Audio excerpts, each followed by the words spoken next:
Just trying to clean shit up.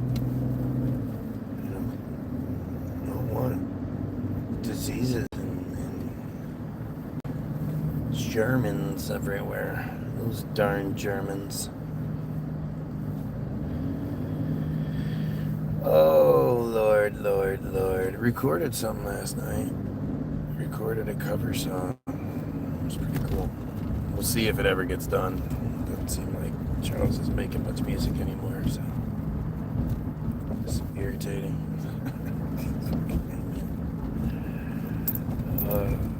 It's so terrible to want something so bad. You're not really in charge of it all, so you can't get it. It's crazy. Crazy.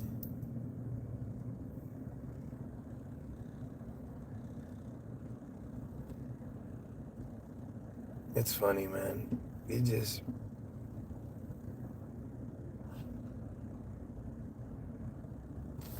So I'm watching something, Raven or something, and Ray's complaining about not getting enough sex, and the woman or the whatever her name is, she you see this a lot, where they act like it's not a big deal. Like, why you care so much? Oh, God. All men want is sex, sex, sex, and blah, blah, blah. It's so stupid. And you see this all the time. And it's like, yeah, well, if it's not a big deal, then why can't I go do it with someone else? Seems like that should be pretty reasonable, right?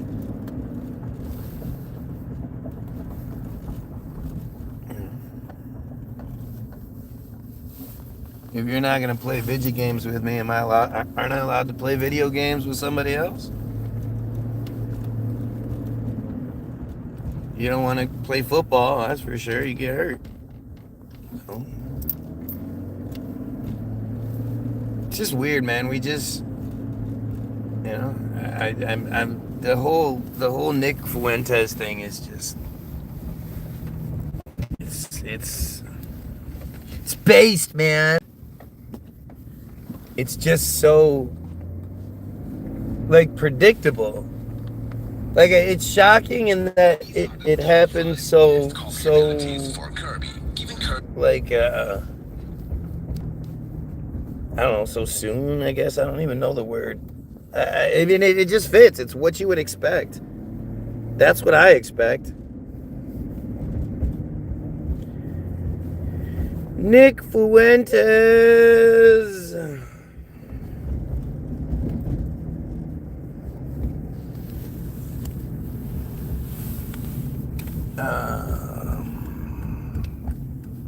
Let's see. Pierce and Pierce Morgan, Candace Owens interview. Bradley Martin, Tucker Carlson, Pierce interview, Candace Owens full interview. Nick Fuentes and Candace Owens debate. Is that did that just happen or something? Piers Morgan roasts Nick Fuentes for praising Hitler and being a virgin. What a dumbass. What a dumbass. That's the best you could do? I mean, to me, it's just a cover-up for him being gay. But it's just strange, man.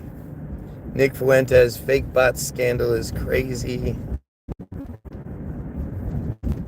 Everybody's talking about this guy. Megyn Kelly's talking about this guy. Why Megyn Kelly wouldn't interview Nick Fuentes as he spars with Piers Morgan. Did this just happen? Are you a virgin? This was just a thing, I guess. This did just happen. Refuse an in-person. I mean, it's pretty simple to see why she refused to do the in-person thing.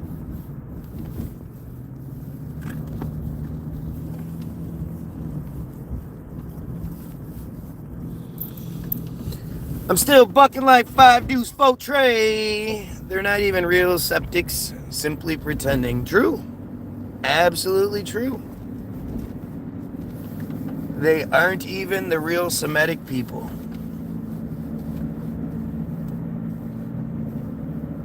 And the real word we're talking about is Semitism.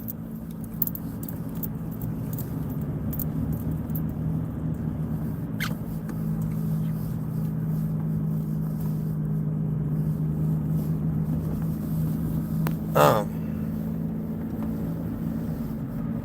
don't know, I appreciate it. No, I appreciate it. And I figured you knew, but I was just elaborating for those that don't. I'm still bucking like 5 deuce 4 tray. Somebody better tell him. You guys remember that song?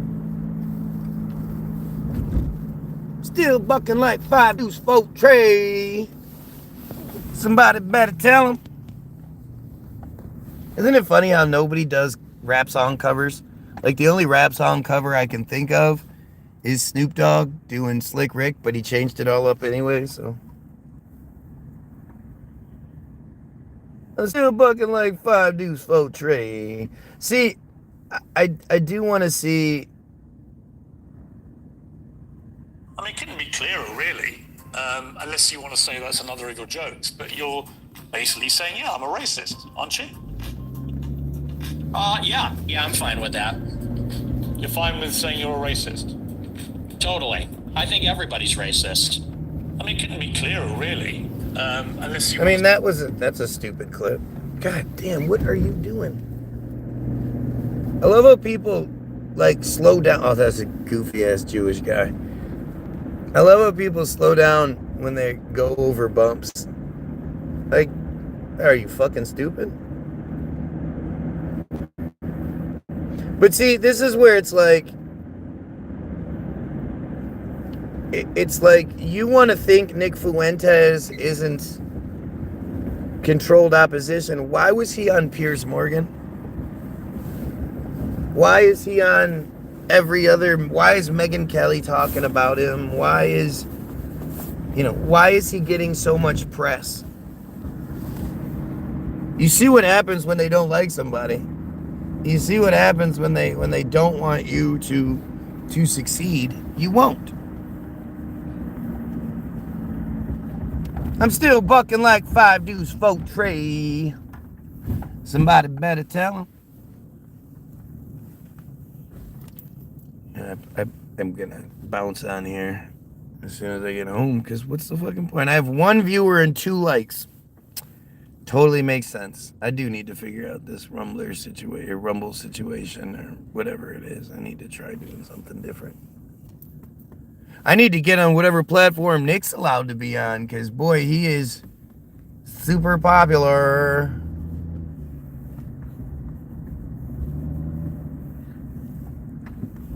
But the whole bullshit, him being on Piers Morgan, is because he's doing his job. He's working. He's getting paid to do what he does. You know, we still don't know who the influencers getting the monthly $7,000, $8,000 from Israel are. That story just got buried.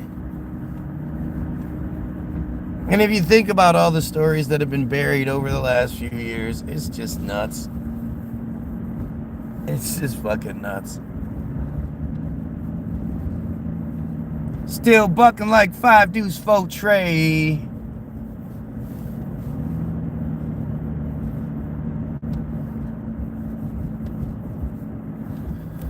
Oh man.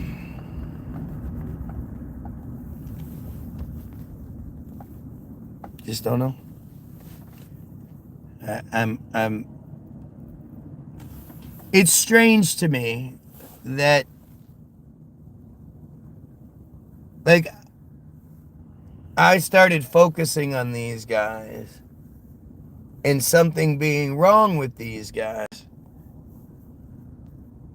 and trying to get you guys to at least make me feel better about these guys. You know, maybe I'm just wrong. I'm missing something. You guys will tell me why Ian Carroll is a good guy. Nick Fuentes. I mean, I just can't even.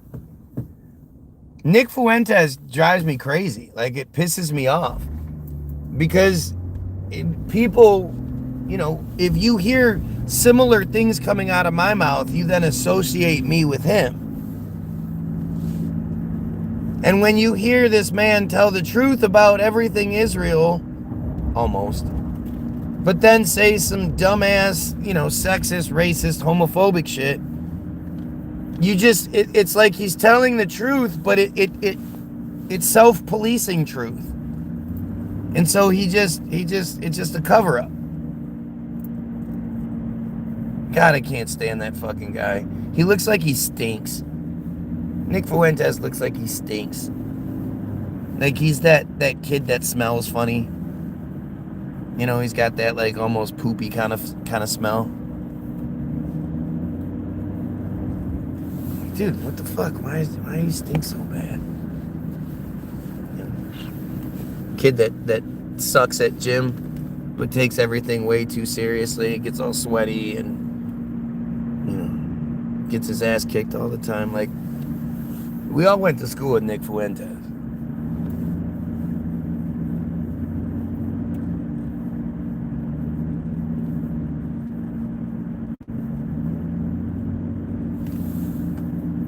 I wonder what happened to little Chris.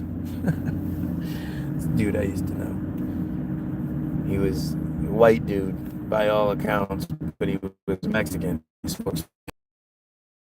Yeah, I'm half Mexican. Whoa, you never would have known because you look like a white guy. Yeah. And he was like 5'2". And he was Chris. But we had another Chris, and the other Chris was huge. So we called them Big Chris and Little Chris. I just can't imagine being a man, and being called little anything. I'm little this, little that, like that shit.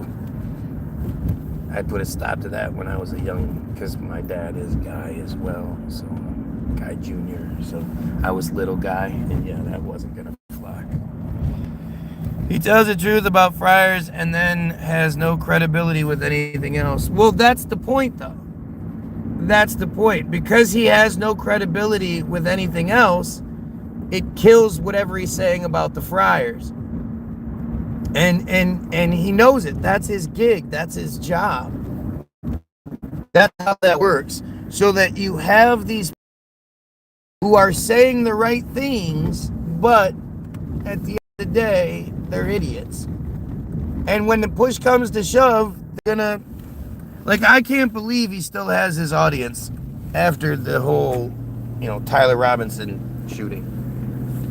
I think it was Tyler Robinson. I do want to watch the interview with him and Piers, although I never can stand those things because they're just dumb. It's just dumb how the interviewee always lets himself be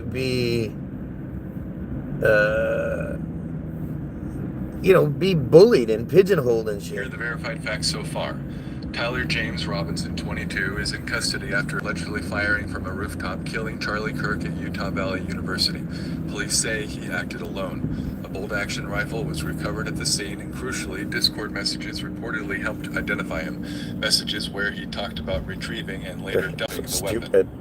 But here's where it gets stranger. Engraved on the shell casings were memes and phrases like, "Hey fascists, catch," Bella Ciao, an anti-fascist song lyric, and even OWO, what's this, a furry meme. Investigators are calling this a blend of internet subcultures rather than a clear political manifesto. So let's talk Discord. Yes, law enforcement confirmed Robinson's Discord chats were evidence, but Discord itself says he didn't use their platform to plan the attack. It looks more like the messages, not organized extremist activity. As for 4chan, the reality is simple. 4chan users speculated wildly after the shooting, but so far, no one has confirmed Robinson posted there or was part of any 4chan network. And despite headlines mentioning the alt-right or ultra-far right, There's no official record connecting Robinson to any specific extremist group, at least not yet. Israel. Now here's where people online are connecting the dots. The long-standing feud between Charlie Kirk and Nick Fuentes' so-called Kuiper Army. Back in 2019, Oh, now this is Fuentes and his followers repeatedly crashed Turning Point USA events, grilling Kirk about immigration, Israel, and LGBTQ issues. They accused him of being a fake conservative. But here's the truth bomb. No evidence links Tyler Robinson to Fuentes or the Kuipers.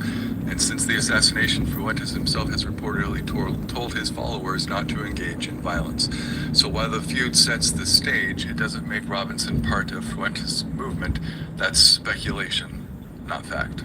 Here's what we still don't know. Whether Robinson left behind any real ideological statement or manifesto, which we've somehow come to expect, whether upcoming court filings will reveal more about his online communities, and whether Discord or other platforms will release more data publicly. All we have are fragments. When the not fuck a was fully this clear made? picture. So here's the bottom line. 2 Discord months messages ago, helped okay. identify Tyler Robinson theories and the truth. Nick Fuentes. I'm Steffi, and this is the famous footwear that goes big on holiday magic. And with over 800 stores, you're God, I never wish I far had a from the team. perfect gift. Make your list. The team would be so much nicer than this. Especially if I didn't have to deal with I don't know what your point is. So basically, the same thing that the Muslims did the same thing. I mean, the Mongols did the same thing. I don't know what your point is. So basically, Christian need to get, I guess, right? But you need to come up with something better than that. Amber, he looks like a cynical, but he's not lying.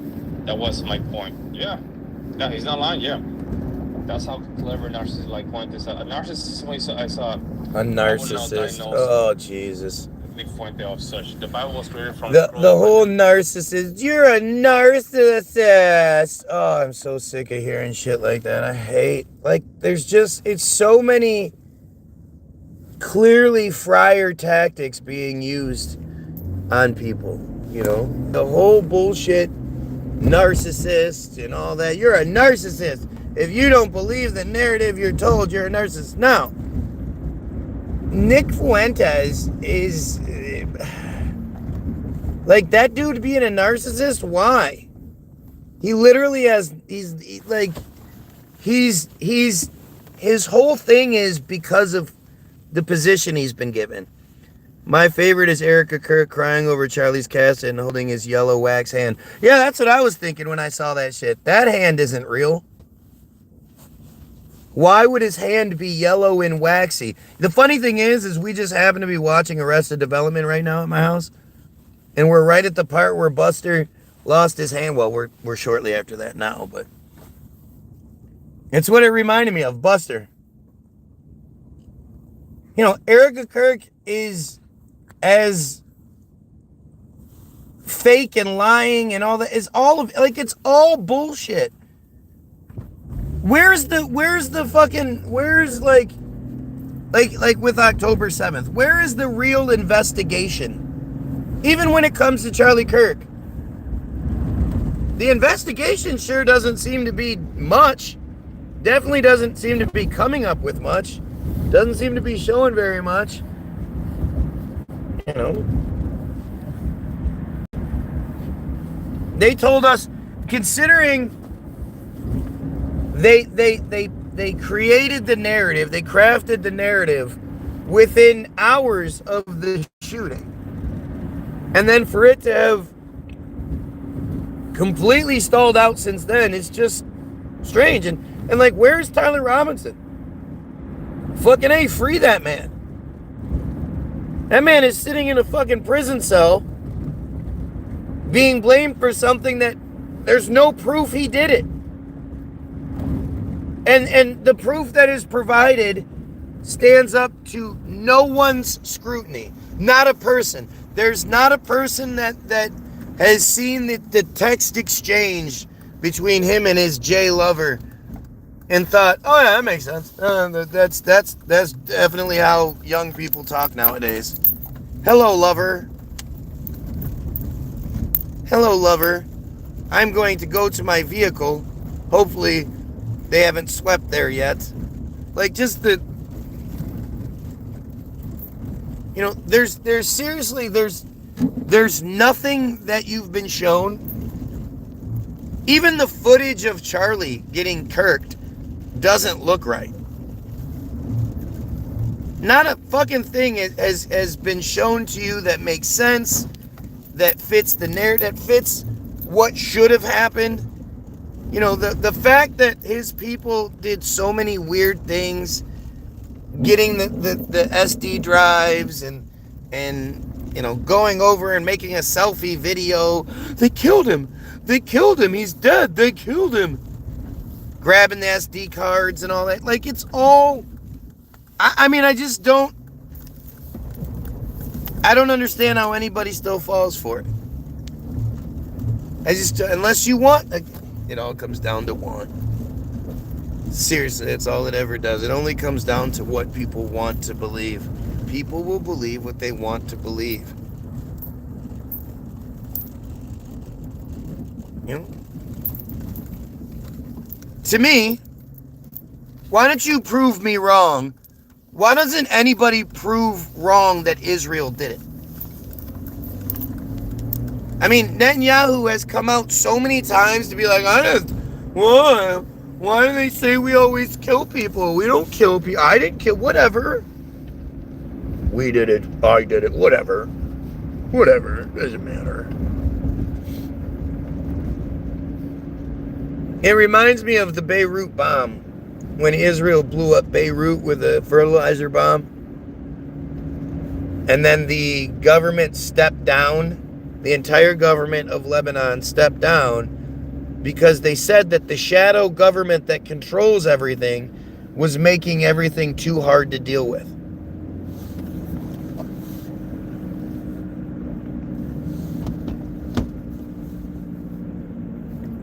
And that was cool. I like that. That's how things work, right? Yeah, it's the shadow government that controls everything. The secret Israeli shadow government. They all stepped down and it just went away.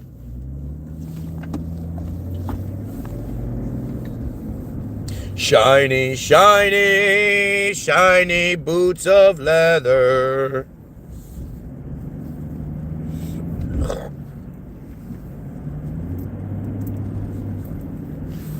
Lebanese government steps down. Shiny, shiny, shiny boots of leather. No, that's not it. Lebanese government reigns in response over the Beirut explosion. So isn't it funny how it's not real, right? I type in Lebanese government steps down.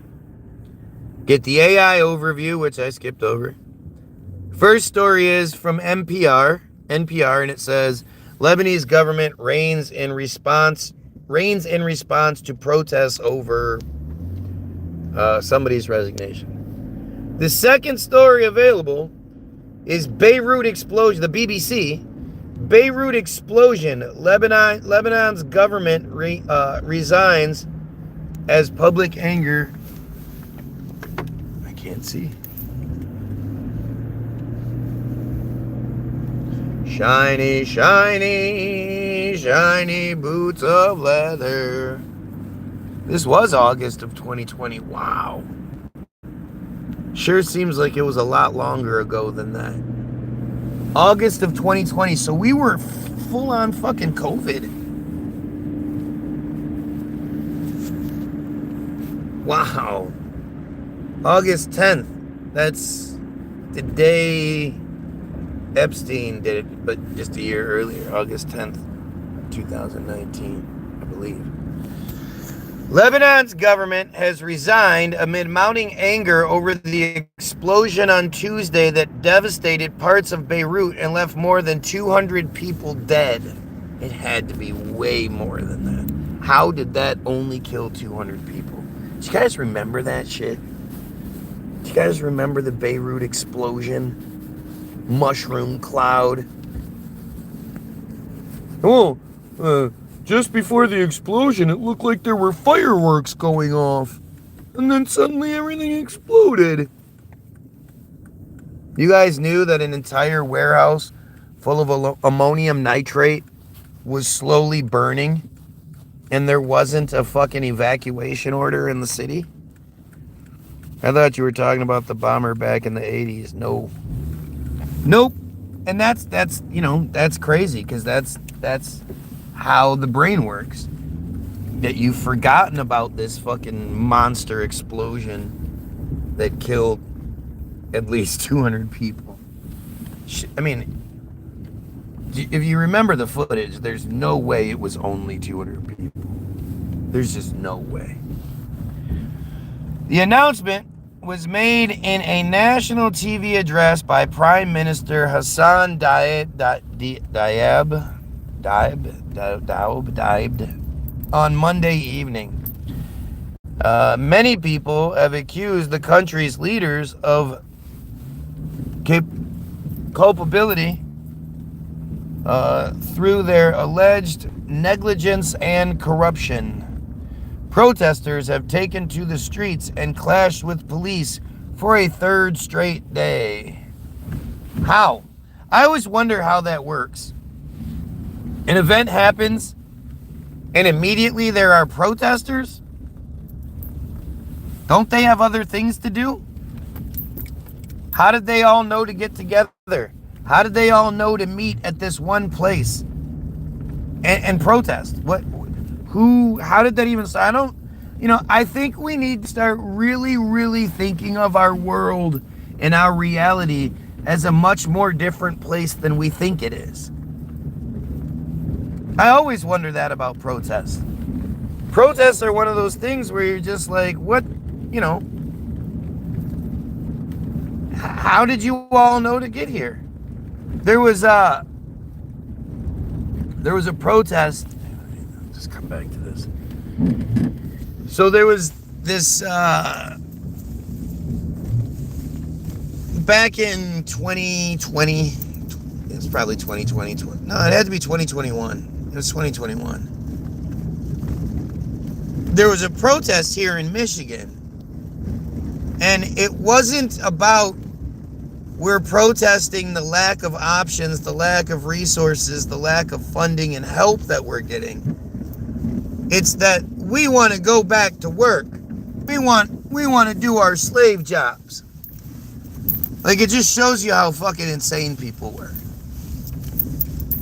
Fuck it. We'll stay home. You just got to help us. Give us the Israel money. Can we just get the Israel money? But God,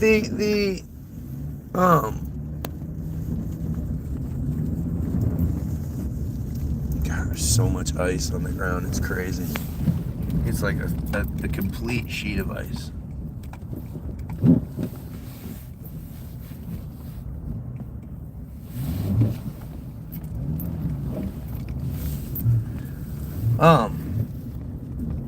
But I remember thinking, like, this protest happened in Michigan. I'm in that circle. And this is back when I was still allowed to have lots of viewers too. I'm in the counter, How come I didn't know about the protest? How come I never heard anything of it? As a protest that big, how did everybody know to get there? What day to get there? I mean, there's just so much to it. Where did everyone park? How did all the parking work for the protest? All those people that got there, they had to park somewhere. Where did they park? And these kind of things might seem like nothing to you. You might never ask those questions. But I do, and they're legitimate. Everybody should ask those questions. If you can't answer the simple shit, why do you think you can answer the really complicated shit? Shiny, shiny, shiny boots of leather. It's great. Poor kid. Oh, my wife finds all these goofy stories online and just loves them, and I just look at her like, what are you talking about? Like, she bought the Felix the Tuxedo Cat book. Felix and Willow, cat tales of mischief and mayhem. So it'll be like, Dad's furious, like Satan stepped on a Lego, kind of mad. The fair's right across the street, and last night I pulled off the ultimate kitty ninja heist. Like, that shit is just not... I don't get it at all. I think it's so stupid. At least she does it to the kids. She used to try to do that shit to me, and I would just be like, you seriously think this is funny? And she'd just be laughing, like, the whole time. She is laughing, giggling. Literally crawl. See what I mean? She's so...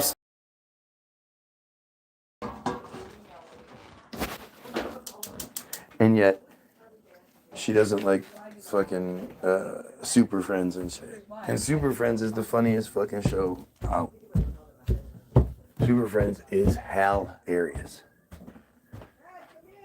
No, I'm good. You're supposed to be taking that for me, dude, not the other way around. What's up, my ninja? Alright, look. You got it figured out?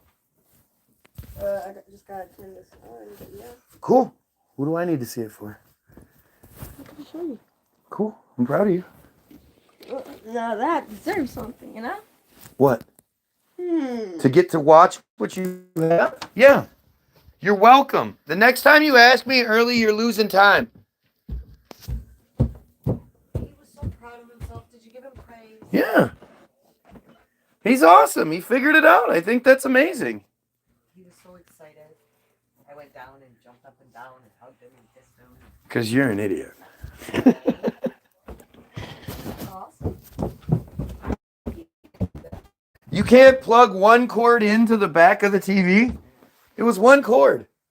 No, we were missing the connection cord. I know, the HDMI cord, the one I had Mom buy. Yeah. That one, and then there's the blue one, but I guess this one works fine. I'm a genius. Yeah, you're a genius. You plugged one cord in. So it actually literally says HDMI on it. No, actually, technically it was two because I had to plug it in one cord into the TV. And then That's true. That's true. Yeah, so I'm Oh, man, you are so smuck and fart, man. I'm smart, guy. You smuck and fart, boy. God, so stupid. He's smart. Shiny, shiny, shiny boots of leather.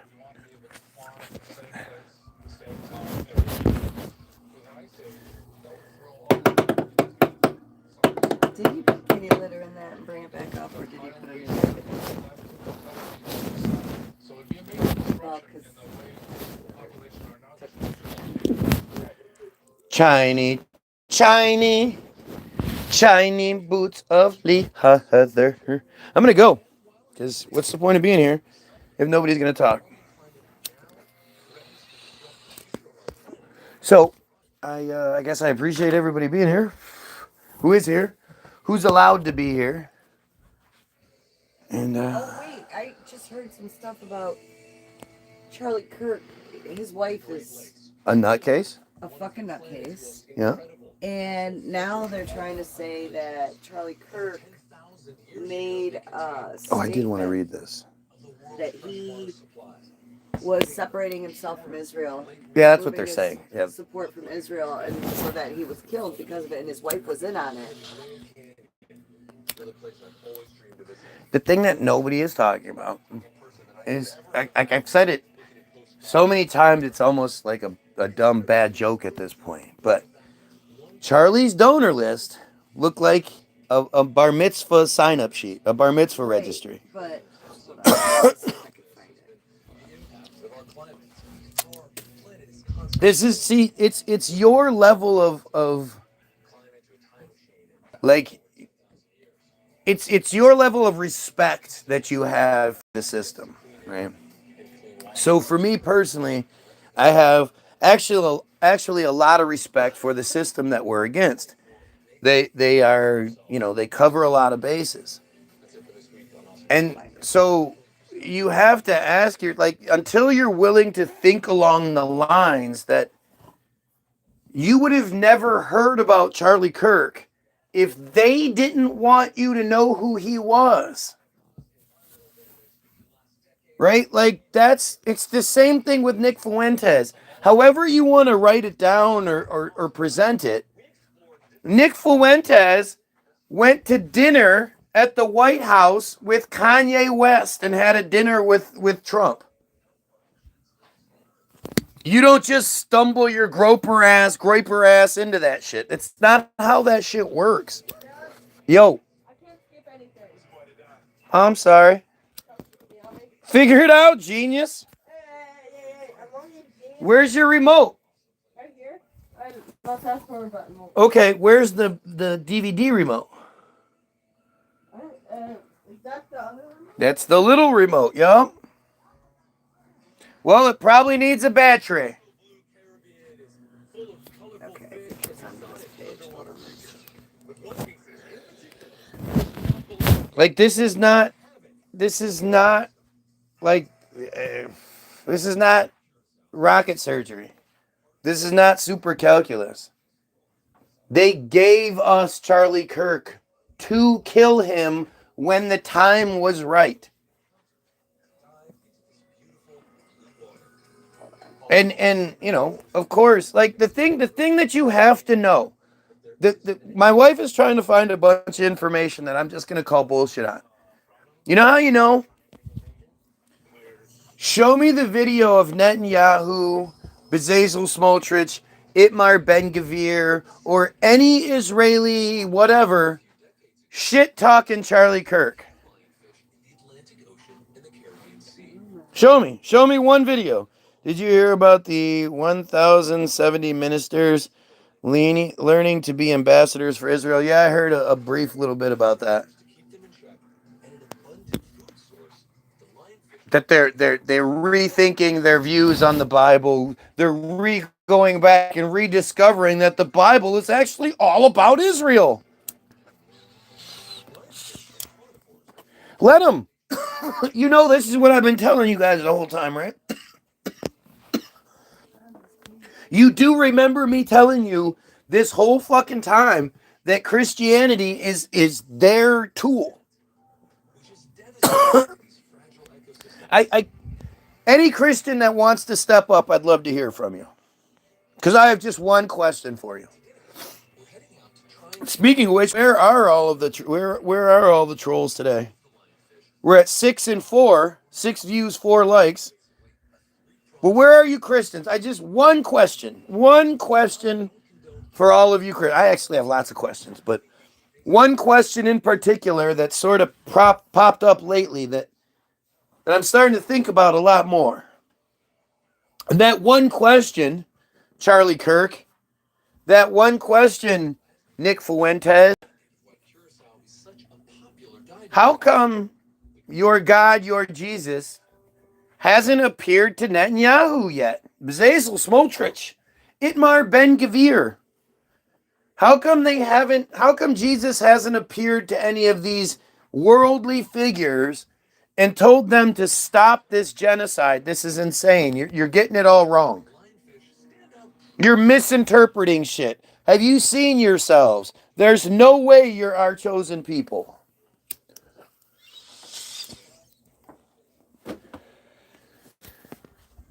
All these years, all these people throughout history who have claimed to see God, and you've believed them.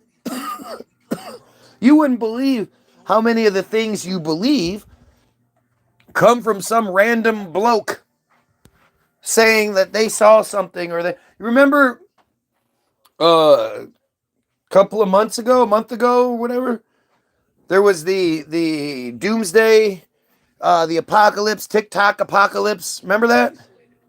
TikTokalypse. Oh, look, they're killing those fish. Oh, that's so great. Her husband had begun expressing concerns about our relationship with Israel. He was assassinated, and now she's right back to promoting Israel. Our relationship with Israel is a whole different rabbit hole. Influences. So What, Nathan? With what? What? What is wrong with you? I can't hit play. I can't do anything. Where's the remote? Both of these don't work. Okay, you should put batteries in it. Did you put the batteries in the right way? Clearly, you didn't. Huh? What do you mean I didn't? Oh, yeah, you did. Okay. Well, do these batteries work? Here, try these. Works just fine for me. What button did you click? Play. Ew. Wait, this one won't work. Look. Yeah. You'll figure it out. You know how I figured it out? Because I didn't have a dad to be like, Dad, come do this for me. And what I used to have to do to... Man, if you only knew what I had to do to switch my Nintendo from one TV to another. Unscrewing and... Charlie Kirk warned his security detail, Dan Flood, the night before his death by saying they're going to kill him. Kirk expressed fears of being murdered. Oh, yeah? Where did he say this?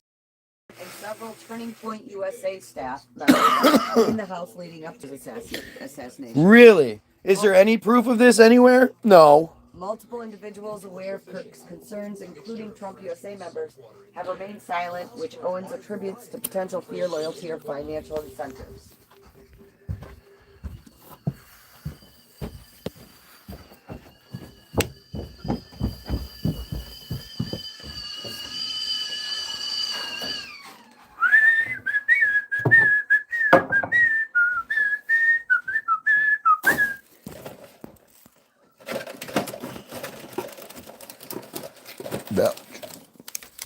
Shiny, shiny.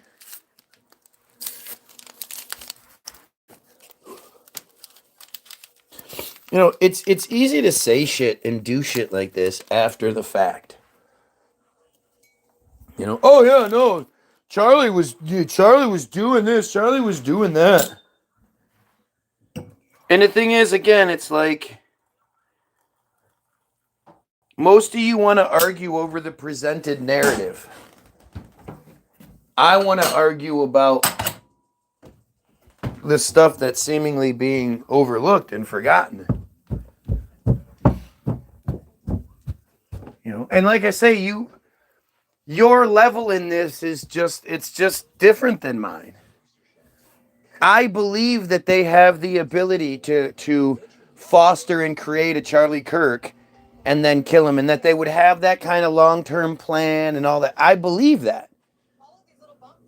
This is what they do. Go ahead, sorry.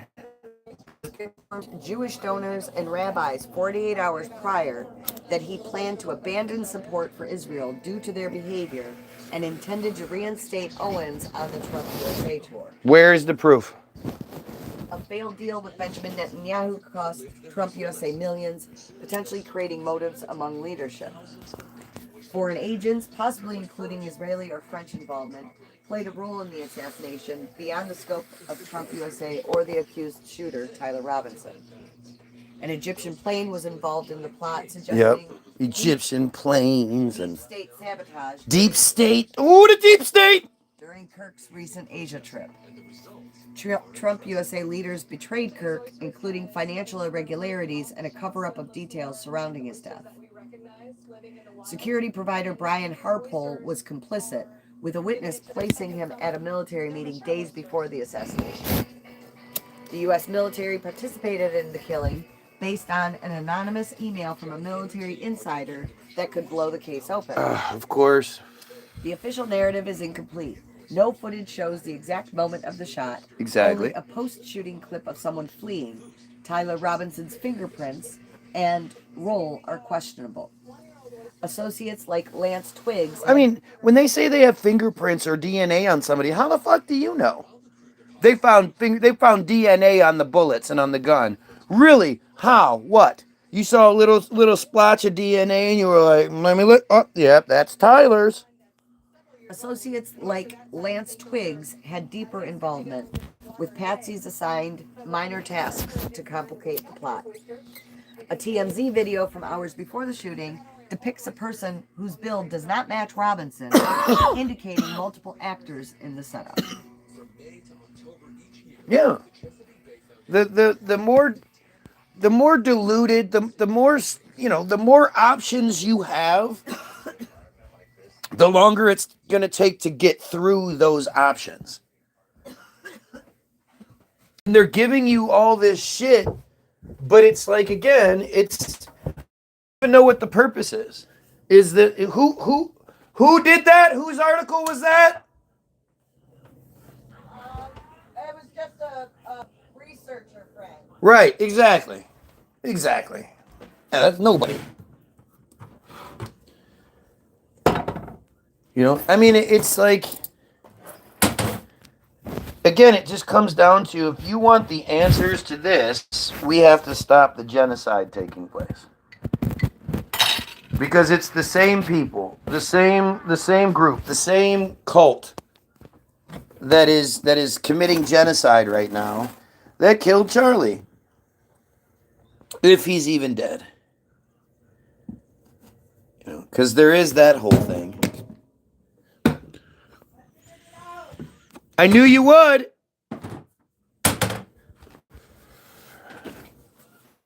You're not as dumb as you look.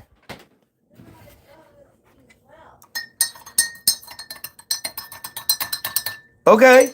Thank you, I guess. I mean, I'm only smelling dumb when I'm around you.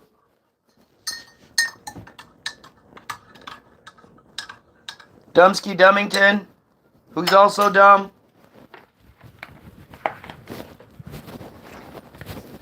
I think we're going to change your name to Dumberly. Dumberly. Hi, Dumberly. You like that? Oh, he's crying now. I've abused my son so much he's crying. You're an abusive father. How do you deal with such an abusive father?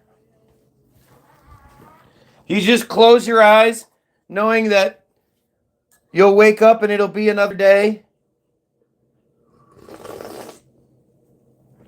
Shiny, shiny,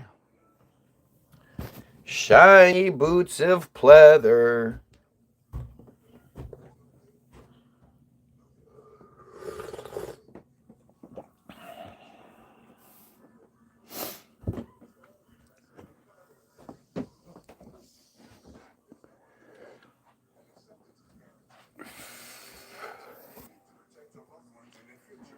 So strange, man. It's so strange how the system has gotten it to the point where my family, my friends, my loved ones, my whoever will turn their back on me because of Israel.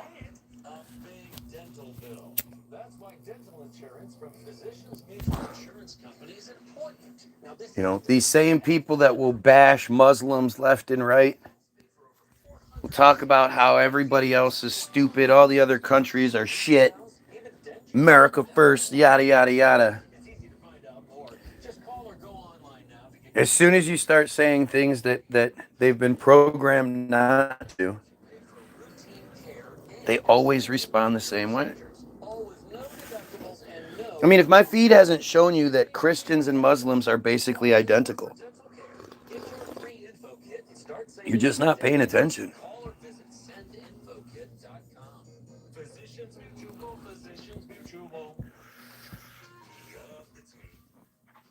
It's wild, man.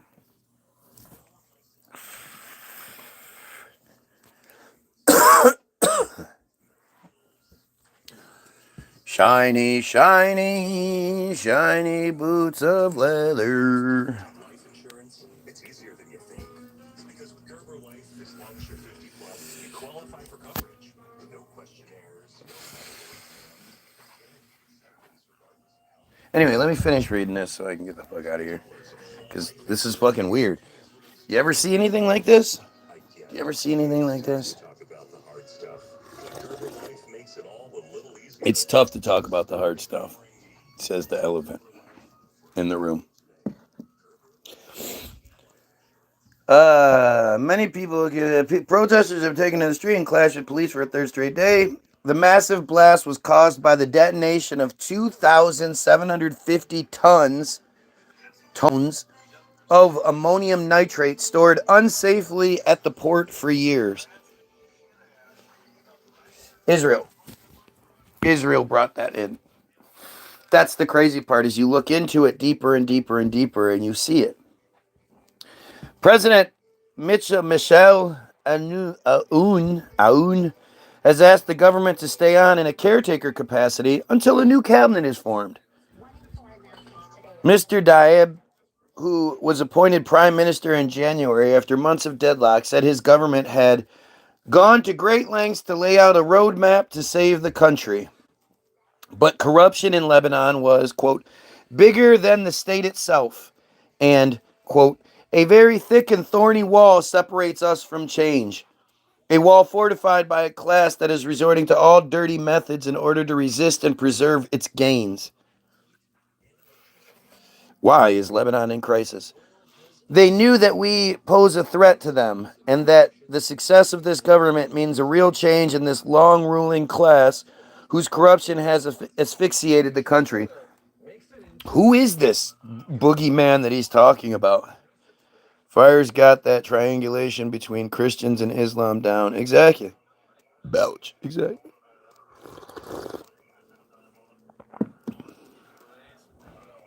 What happens next? The prime minister presented himself in the speech as a reforming leader blocked by endemic corruption dating back years. BBC Middle East correspondent Tom Bateman says, Parliament will now have to decide on a new prime minister, a process involving the same sectarian politics at the root of the protesters' discontent.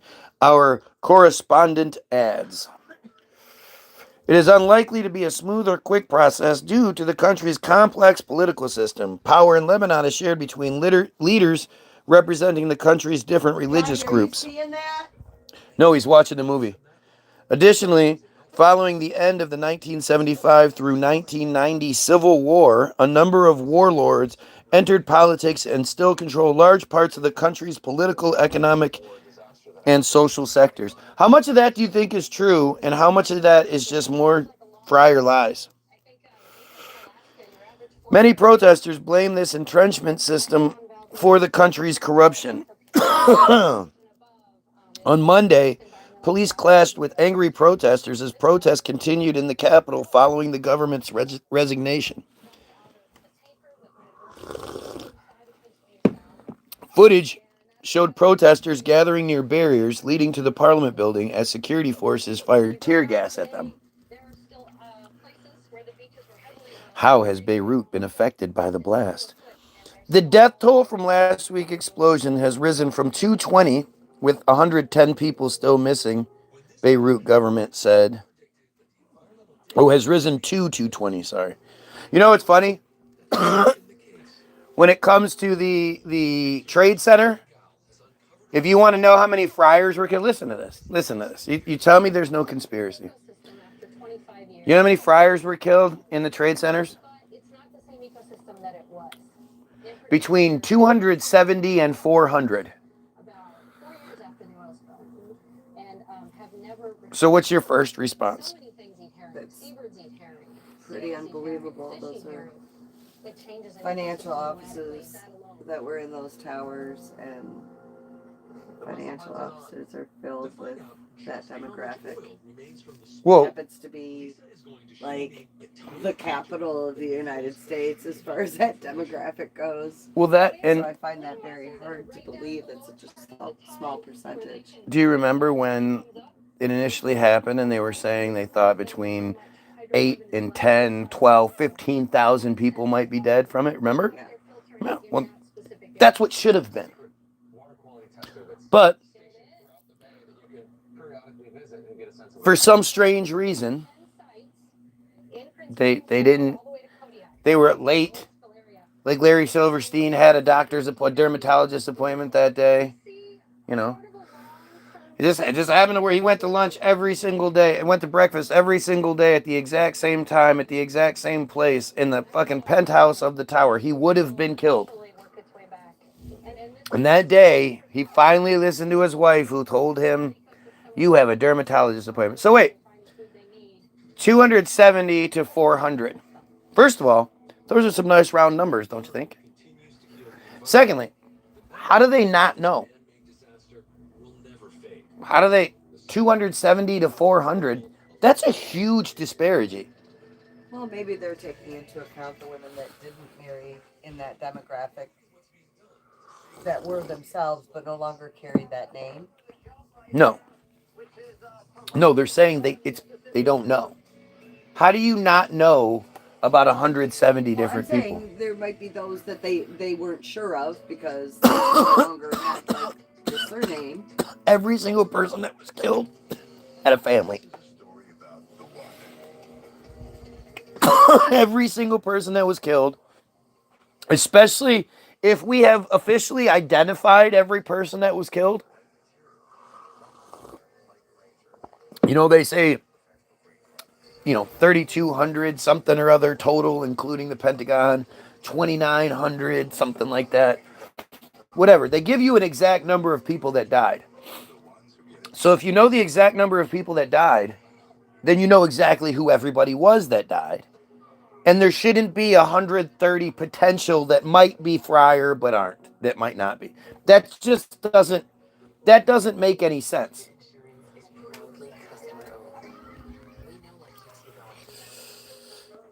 Many foreign workers and lorry drivers among the missing, he told Al Jadid TV channel.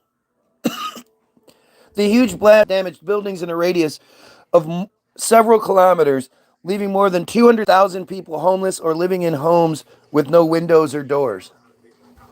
And yet it only killed 200 people? That's shocking. Officials estimate the explosion caused more than $3 billion in damage, and that Lebanon's collective economic losses may amount to $15 billion. Well, it just happened to be that the explosion took place right next to the grain reserves, where they kept their grain and processed it and all that for Lebanon. So that whole facility was destroyed. And all the grain that was being stored, well, that can't be used.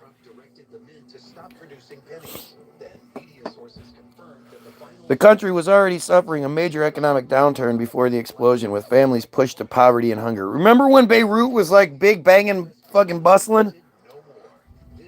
Good thing America came and fixed that, huh? They should have listened to the calls that told them not to go into work. Yeah, no shit. Well, I would assume back then it was pages. They all got pages.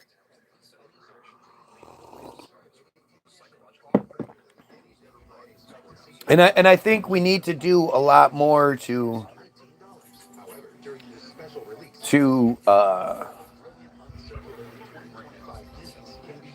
so what are they doing? Are they just collecting pennies from stores? Are stores not taking pennies? How does this work? I don't know. What are they going to do with they're going to be rounding everything? Yeah. That's They round up. Because you're going to lose money. Yeah. Well, I mean, you're going to lose 3 cents, 5 cents. So? It should adds up with every transaction. Absolutely does. They should be rounding down. But right. And that's how you know it's a big deal, right? Because if it wasn't a big deal, then the system would go, yeah, we'll just round down. It's not that much. But nobody will agree to that. Why? Because as she said, that shit adds up. That might cost you $30 a year.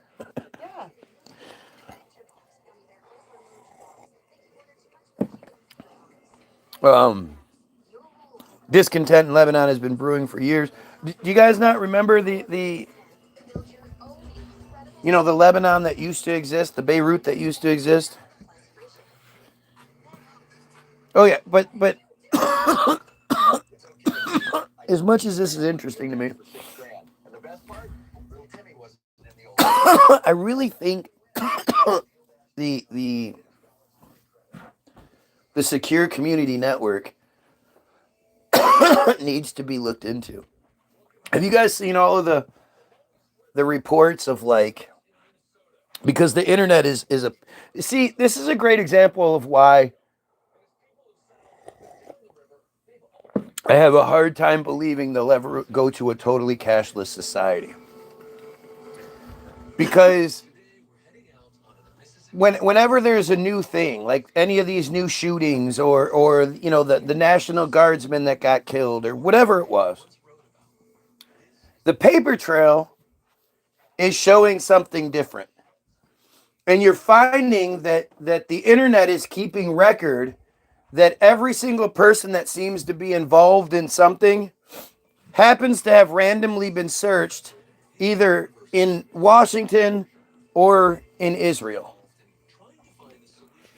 Random names that nobody ever searches for just happen to be searched for days before they were killed. Belch.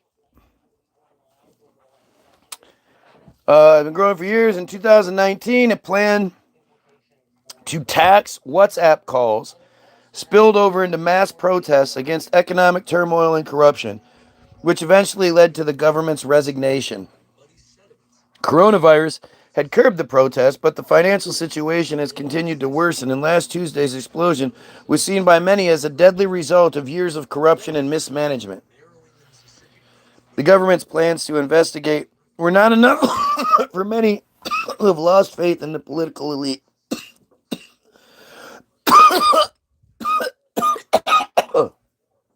Before the cabinet's resignation, a number of ministers had already offered to step down.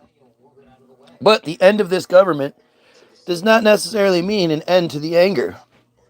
Last year's protest led to the formation of a government which has now been forced to step down over the same accusations of corruption.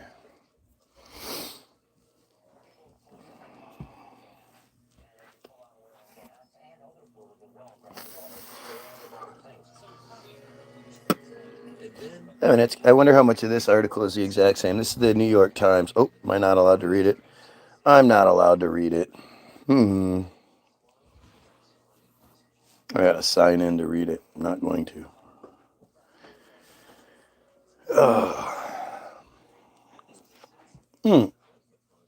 Let's see how Al Jazeera reports it. Lebanon's Prime Minister designate Mustafa Adib had announced his resignation. Wow, this is spelled differently. This is actually spelled in a way that phonetically works. Adib.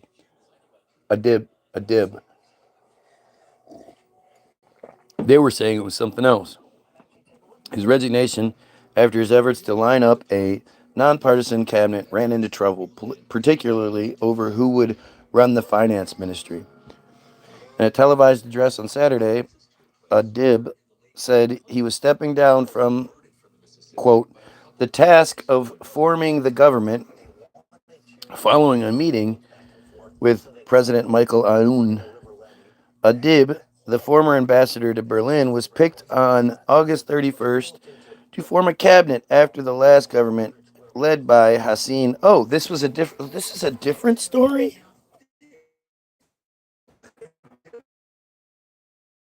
After Hassim Daib, I guess I was wrong, resigned following the Beirut port blast on August 4th that killed some 200 people and left thousands homeless.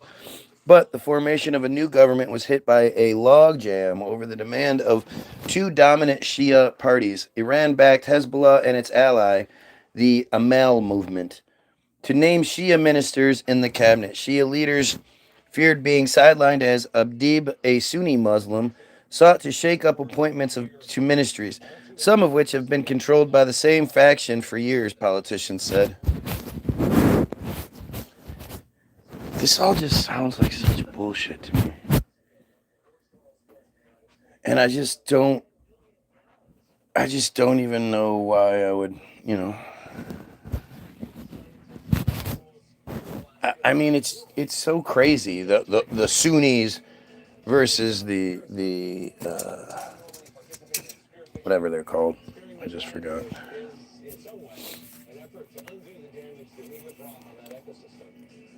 Sorry, the Sunnis versus the. Why am I not thinking of this?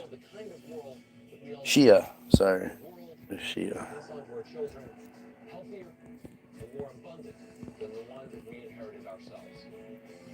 Sharia.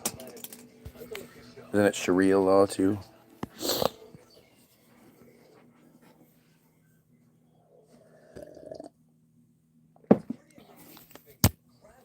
Look, I mean, it is pretty amazing to think that, isn't it?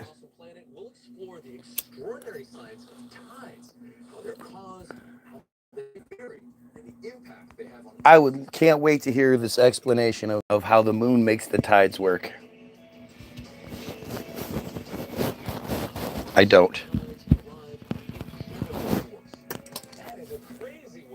Right. It's weird how there are things where it just sort of happens the same way every year, almost like we're in some sort of structure.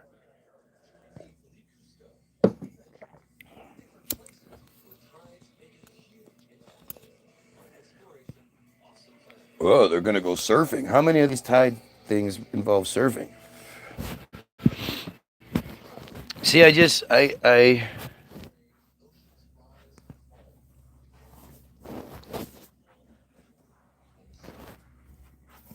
if that was true, then wouldn't the tides vary all the time?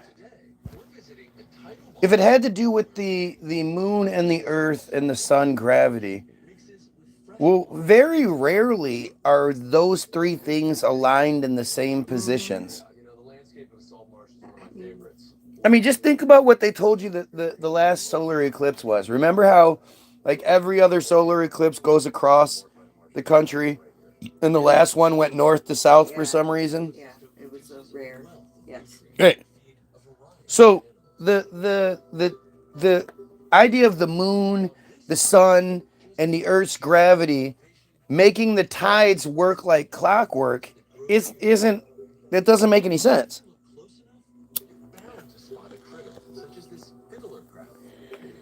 You know what? Fuck Philippe Cousteau. Let's see what we have to work. What we can find.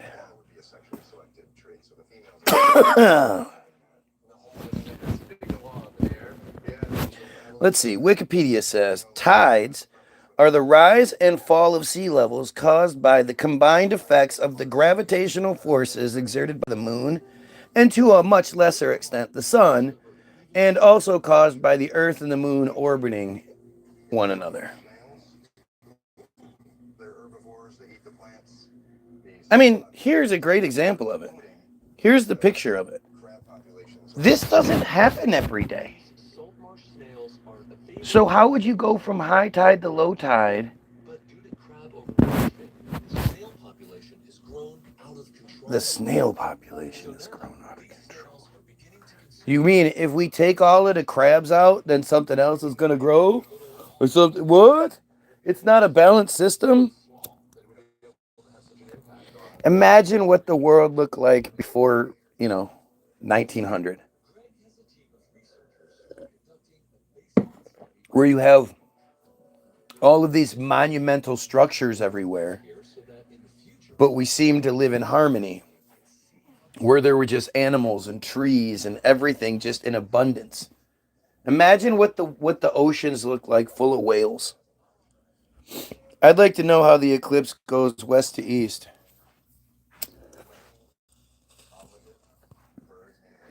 I'd like to know. Well, I haven't thought about that.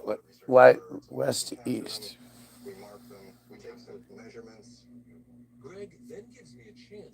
Okay, so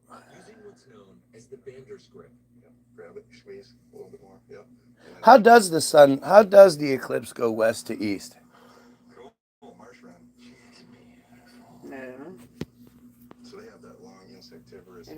That's a good one. I always want to know how come the moon stops.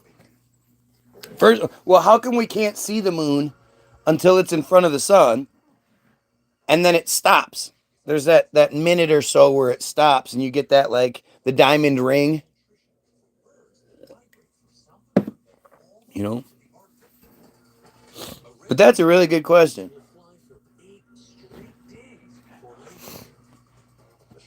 While tides are usually the largest source of short-term sea level fluctuations, sea levels are also subject to change from thermal expansion, wind, and barometric pressure changes, resulting in storm surges, especially in shallow seas and near coasts. Tidal phenomena are not limited to the oceans, but can occur in other systems where a gravitational field that varies in time and space is present. For example, the shape of the solid part of the Earth is affected slightly by earth tide, though it's not as easily seen as the water tidal movements.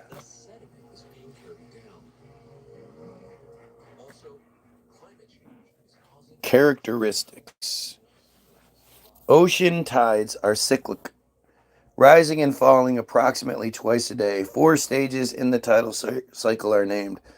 The water stops falling, reaching a local minimum called low tide. Sea level rises over several hours, covering the intertidal zone, flooding. The water stops rising, reaching a local maximum called high tide.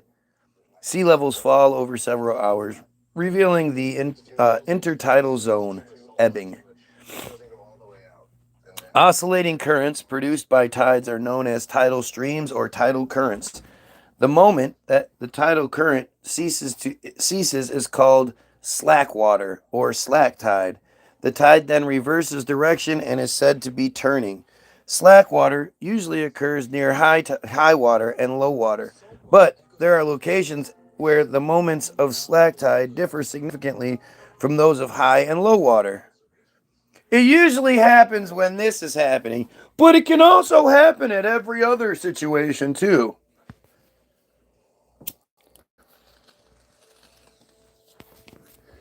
You're the only Israeli troll here. Yeah. You care.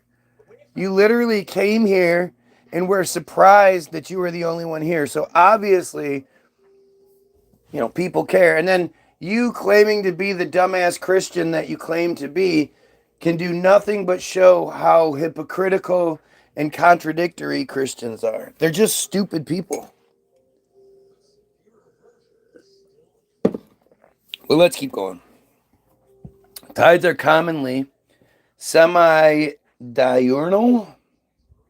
2 high waters and 2 low waters each day. A diurnal, 1 tidal cycle per day, or 1 tidal cycle.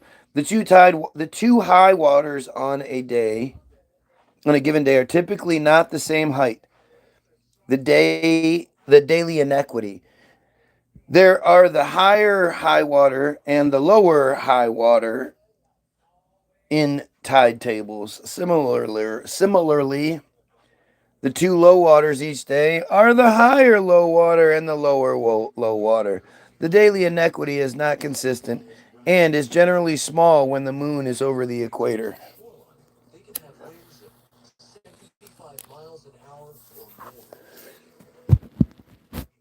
The following reference tide levels can be defined from the highest to the lowest. Highest astronomical tide, HAT. The highest tide, which can be predicted to occur.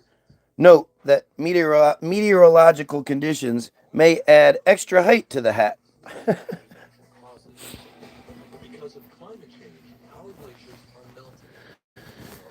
Because of climate change, our glaciers are melting. I don't buy it. Investigation into tidal physics was important in the early development of celestial mechanics, with the existence of 2 daily tides being explained by the moon's gravity. Belch. Later, the daily tides were explained more precisely by the interaction of the moon's and the sun's gravity. Seleucus of Seleucia. Seleucus of Seleucia. That one guy, that one time, in that one place.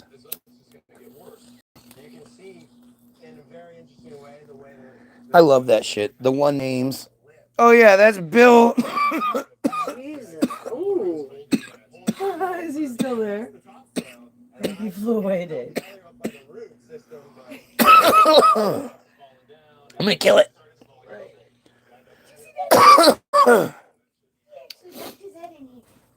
Theorized around 150 BC that tides were caused by the moon. He theorized that. Hey, Seleucus of Seleucia, hey, what do you think the tides are caused by? Who, me? Me or the others? No, me? Seleucus? Oh, yeah, Seleucus. Yeah. Well, you talking about the others. There's like 3 Seleucuses in Seleucia, but I think it's caused by the moon. Write that down.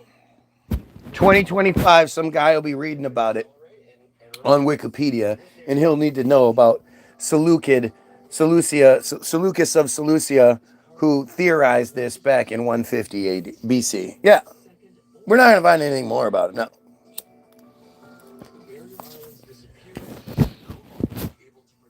Well, here we could look him up. Let's look him up. Seleucus of Seleucia. He was born 190 BC.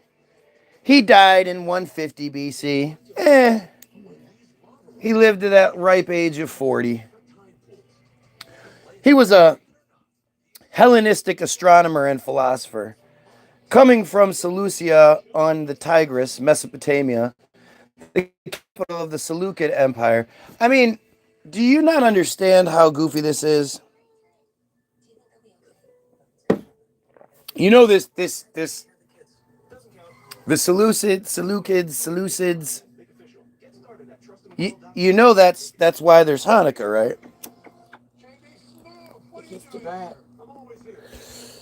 You know that's fucking nuts, man. Or alternatively, Seleucia on the Erythraean Sea. He is best known as a proponent of heliocentrism and for his theory of the causes of tides.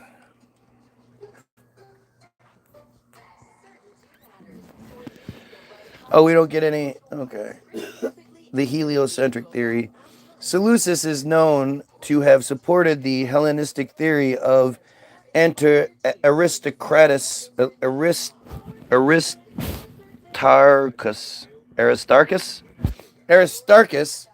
of Samos, which stated that the Earth rotated around its own axis, which in turn revolved around the sun. Why would he ever think that way? No one likes to talk about the fact that we all die one day, and someone's gonna have to pay those final expenses, medical bills. Here, think about this shit. So let's see. Antichus of Samos was an ancient Greek astronomer from 310 to 230. Damn, he was an 80-year-old. You know, and do you think at 300 when he was 10 years old, he was like, man, I can't wait till 295 when I'm 15?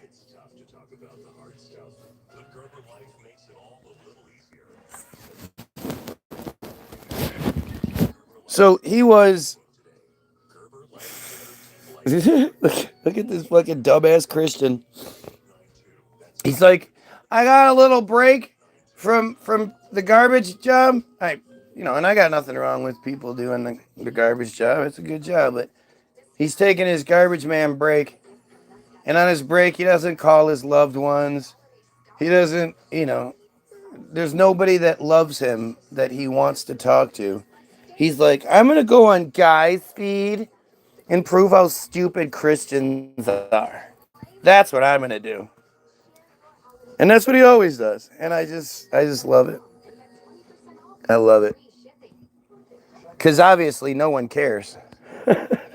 If you're taking your break to find me on YouTube so you can beg for my attention, it's really weird for you to say no one cares, because clearly you do. Anyway,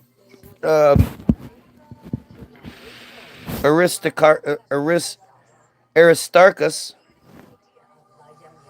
was an ancient Greek astronomer and mathematician who presented the first known heliocentric model that placed the sun at the center of the universe, with the Earth revolving around the sun once a year and rotating about its axis once a day. He also supported the theory of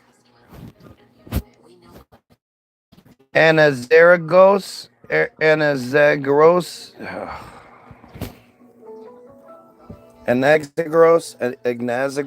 Anaxagoras. Come on, Greek. Tell me what that guy's name is.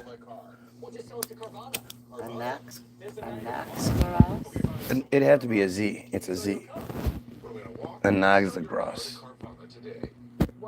Yeah, whatever. That the sun was just another star. So, okay, so now we're going to go back to him. He likely moved to Alexandria, and he was a student of Statro of Lampsacus, who later became the head of the peripatetic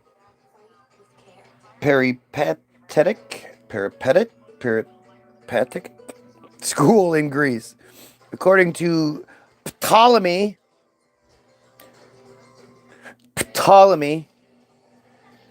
Aristarchus observed the summer solstice of 280 BC.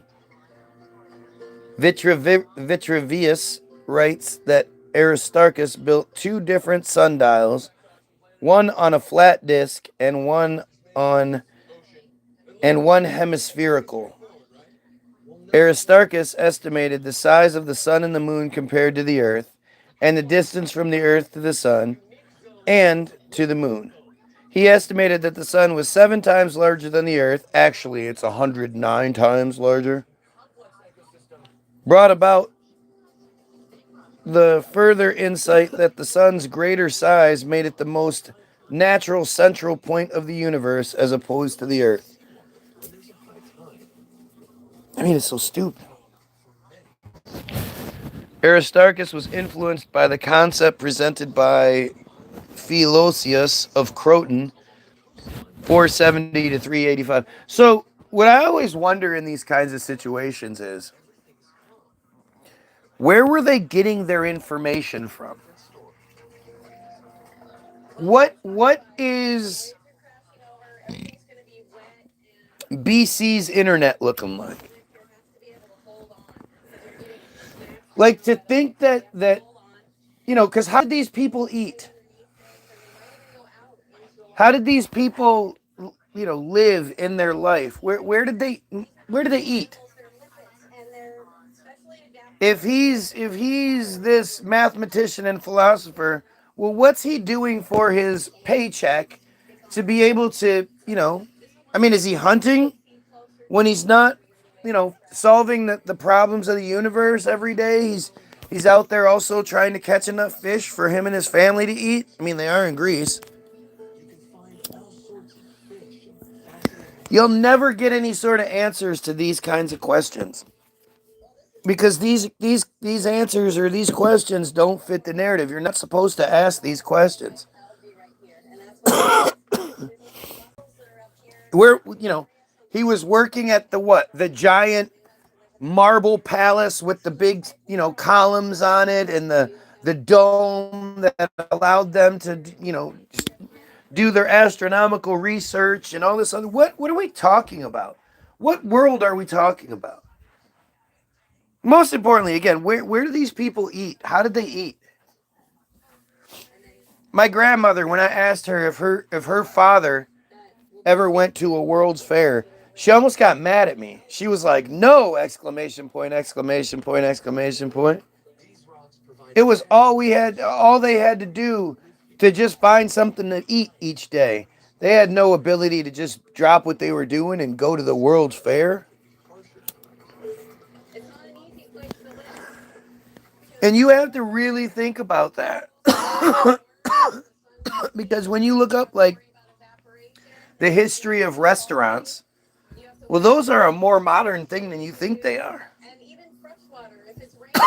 And I always ask this question when it comes to the narrative we're given regarding Like Napoleon marched his army of 300,000 from France to Europe, blah, blah, whatever. France to Great Britain or whatever. Whatever bullshit you pick your narrative. The logistics behind facilitating 300,000 people marching from one place to another. I mean, even when you look at like the freedom marches of the civil rights era, what are we talking about? What, did they just have a whole bunch of peanut butter and jelly sandwiches that they brought with them? Who was feeding these people? Where were they sleeping? You telling me like these civil rights leaders would just what? Stop on the side of the road and they just sleep and like where? How? That's extremely dangerous. You have hundreds and thousands of people all in this march. The march to Washington from and I know the story is always, at least the famous story is, they would march for so long and then the police would stop them. And that's an easy way to accommodate the story. Because when you see the pictures of the march, especially with MLK and shit, they're all in suits. That's going to be an uncomfortable march, walking in suits and dress shoes and that you sleep in for days. And what are you even talking about there? It's really, really hard for me to. What you guys don't understand is the reason why I'm so good at this is because I'm a history guy. I loved history. I loved learning about shit. And even though a lot of it didn't make sense to me, or I would have these questions, because I've always had these questions, I was just never encouraged to say them, and more discouraged when it came to asking questions. Oh, I'm just being difficult. I'm just being a smartass. I'm just being a disruption because I'm asking questions the teacher can't answer. Now, I don't know how many of you went through that, but I went through that a lot. A lot. As a matter of fact, the time where I didn't get in trouble for it still sticks out in my head. When I asked the teacher, how did we get all the stupid knickknacks and letters of the Civil War heroes and all that shit? And he was like, oh, well, it's because at nighttime there was a truce. And they would use that truce to clear the battlefield. And I was like, what? Can you imagine it's you've been fighting all day after marching for days to get to the battle location? You've then been involved in bloody gunfights all day. And now you have to go out by like moonlight or torchlight or whatever it is and go intermingle with the people that you were just shooting at earlier that day. And be like, oh, I almost got you. Well, I almost got y'all too. I'm going to get you next time. I'm going to get y'all tomorrow. Oh, no, you won't, you Southern boy. Oh, yes, I will, you Yankee. I'm going to get you. And you're deciding like, okay, oh, no, that one's blue. That one's gray. Yeah, that bloody body right there. That one's blue. That one's ours. That one's gray. That one's yours. Go ahead. I always think of the Battle of Gettysburg when they tell us that over a 3-day period, almost 30,000 troops were killed. The first day, 20,000 were killed. 20,000 people were killed and strewn across the battlefield. And that night they had to clean the battlefield up so the next day they could fight. They would have after every all the bodies in shallow graves, so that later they could come be exhumed and taken to the proper military cemetery where they belong. Does any of that sound believable to you? Seriously, I'd love to know. I want to know who you are. You think that all sounds totally believable? I'm the crazy conspiracy theorist. How dare I ever even ask questions of this society that never lies to me? Yeah, they are. But sometimes that's not true.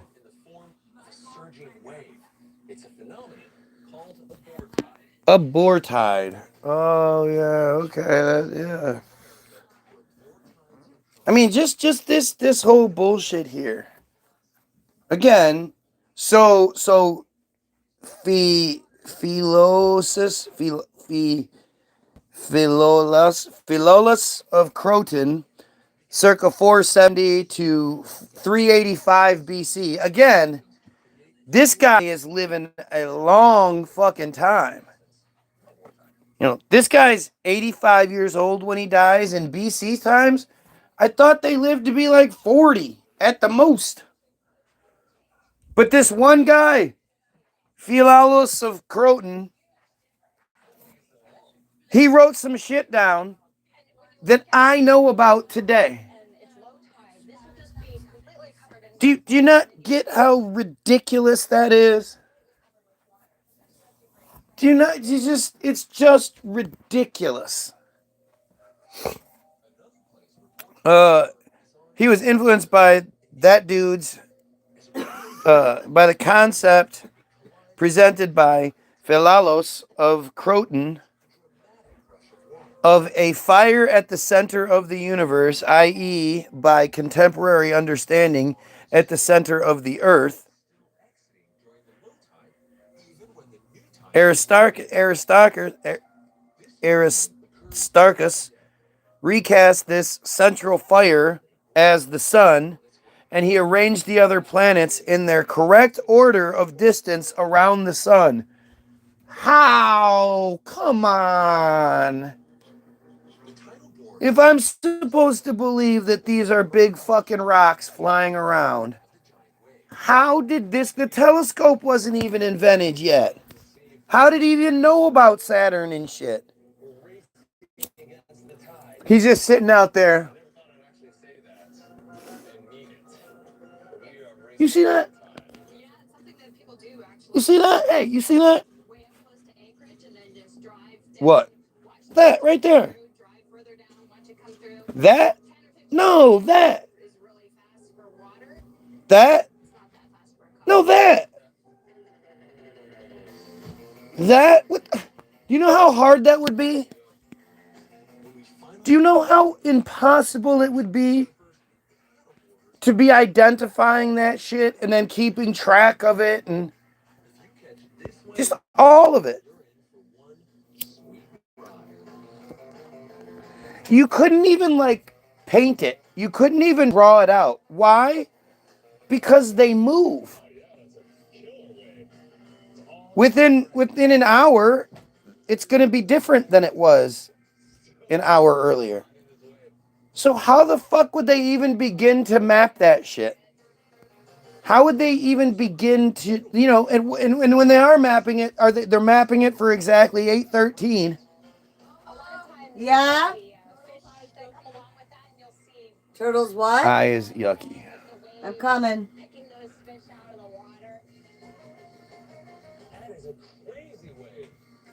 Like an Anaxagoras before him, and Aristarchus suspected that the stars were just other bodies like the sun, albeit further away from the earth. His astronomical ideas were often rejected in favor of the geocentric theories of Aristotle and Ptolemy. Nicholas Copernicus. Why did Nicholas Copernicus have two names?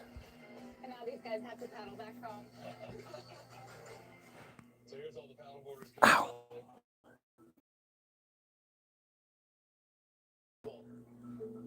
Was like a normal name. All these other guys are like, you know, Aristarchus of Apopolis and Philos of Croton and Anaxagoras and blah, blah, blah, blah, blah. And then, oh yeah, then there's Aristotle and there's Ptolemy and then there's Nicholas Copernicus. Yeah, the fuck, why not? Nicholas Copernicus knew that Aristarchus had a moving earth theory, although it is unlikely that Copernicus was aware that it was a heliocentric theory. Why not? The internet was strong back then.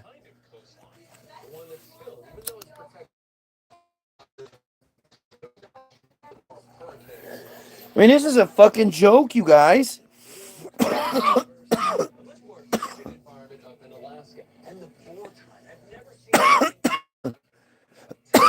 The original text has been lost. Of course it has. But a reference in a book by Archimedes entitled The Sand Reckoner, Archimedes Syracusni, Arrhenius, and Dimensio Caruculi. What? What? I mean, just this idea of like, oh, back then, you know, the old the old publishing houses of the day. How were they publishing books? What system? No, they hand wrote everything. They just had a bunch of people sitting around. Your job is to write page 1. Your job is to write page 2.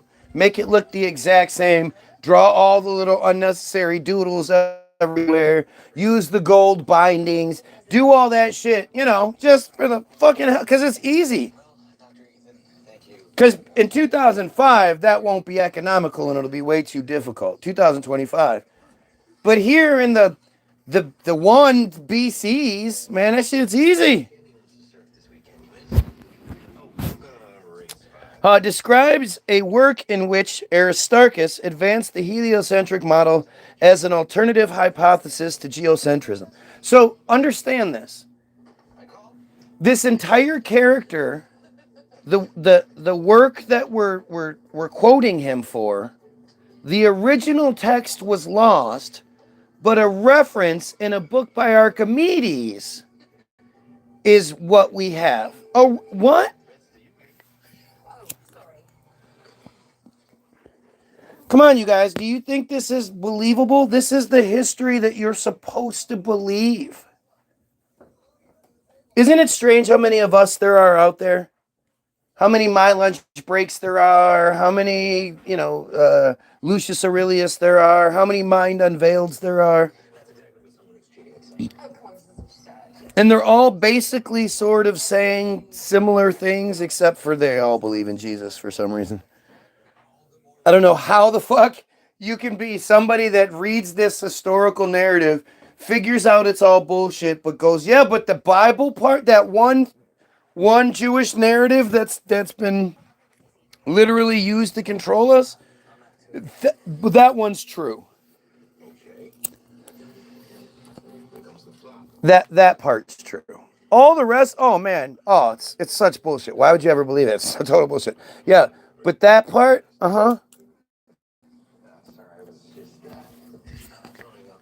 You know, the one where the God came down and impregnated the virgin? Remember that? Remember when God impregnated that virgin that one time it did it? And then he killed it? Remember how cool? Yeah. That's fucking cool, huh? He advanced the heliocentric model as an alternative hypothesis to geocentrism. Here's the quote. You are now aware, you being King Gelon, Gelon, that the universe is the name given by most astronomers to the sphere, the center of which is the center of the Earth, while its radius is equal to the straight line between the center of the Sun and the center of the Earth.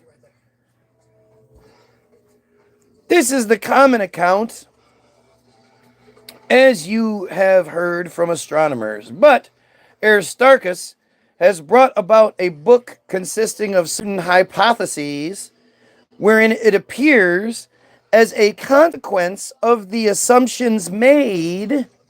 Come on, this is so goofy. This is like, it reminds me of Trinity with Neo. Neo, I have to tell you something. That something I have to tell you is going to change everything.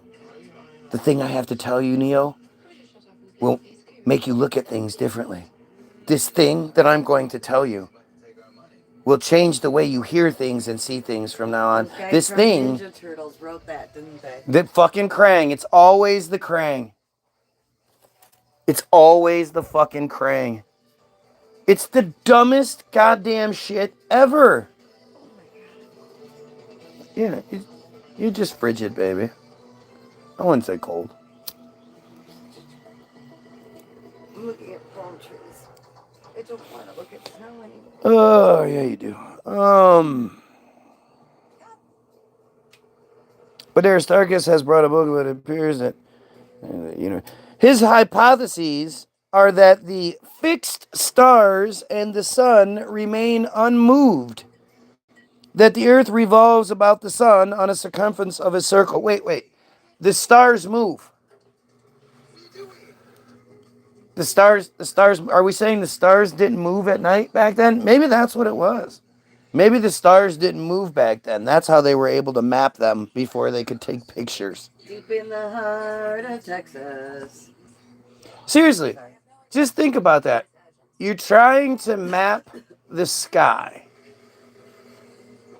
And an hour after you started you draw the star here, right? And you're just like, okay, do. And then an hour later, you're in the same spot because new stars are in that spot. Are you saying that guy's like you couldn't even, you'd have to draw it, and then as you're drawing it, you're working backwards like this, and you're just drawing every slow down. I mean, it's. You take a window and put tracing paper and map the stars like through the tracing paper. If you just look at it, it will all shift. Well, that, and how the fuck were they making glass? How did they make glass? How'd they accidentally figure out, if we just melt this particular type of sand at this particular temperature, and then we mix in this and this and this, we'll get fucking windows. I mean, they found a sand glass and thought, oh my god, we need to replicate this. Yeah. How? And then they added lead to it. And then they were like, hey, thousands of miles away, do you want this recipe? And they were like, yeah, we are building the exact same buildings you guys are. They didn't give them the recipe. They made the shit, put it on the ships, shipped it over to them, and then, then spies would come, and then they'd learn the trade, and then they'd take it over there. And then they wouldn't have to buy their shit anymore. They could make their own. Why didn't they just teach the pigeons? Because pigeons don't like fire. Oh, yeah, that's true. Everybody knows that. Aristarchus proposed that the fixed stars were extremely distant, and because ancient cosmology placed them all on a single celestial sphere, the modern concept of stellar parallax did not apply to his model. I don't know. I mean, seriously, that would mean that the stars that they saw at night didn't move. That don't make no sense. Look up the temp it takes to melt silica. It's actually pretty nuts. I already have a huge problem with all of it. Either we were completely different people than they say we were, or it's just not true. So you're gonna build the brick company. So you want to build the glass making company, right?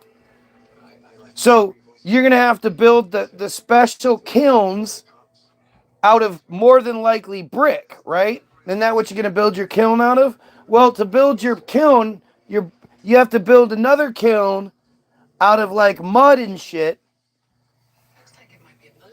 so that you can make the initial bricks to build the kiln to make the brick making kilns, to make the factory. Then you have to make you have your brick making factory kilns that then supply the glass makers with their kilns. But anybody who is any sort of like my wife's friend is a blacksmith, and she has a whole setup. It's not a spectacular setup or anything, but it's a setup nonetheless. And her forges are connected to gas lines. She has to turn on gas lines. Gas that's contained in pressurized, she has to. One is gas, the other one I don't think is. It has to be. How does I it? think it's an electric forge or something. It has to be fed with something. But the amount of heat required is not something that's produced through fire alone. You don't just light wood on fire and wood gets to the temperature where it melts silica. That's why you can have a fucking fire on you know, a big ass raging bonfire on the beach. And when it's all said and done, there's no fucking glass. The temperatures it takes means you have to have additives in the fire. And you have to have a constant flow of pressurized air. You know, when you see the embers, when you're going as hard as you can, it has to be that fucking hot plus for long periods of time. And to create glass is just, how did that even become a thing? But I'm telling you right now that according to the official narrative, the guy who first proposed the idea that the earth is round and everything revolves around, you know, the sun, believed that the stars didn't move. I mean, the more I think about it, the more impossible it seems to me to be able to map the sky prior to pictures existing. Prior to having the ability to take detailed pictures. Because even if you were to go out on at the same time every night, they would be different. After a month, this shit's going to be different.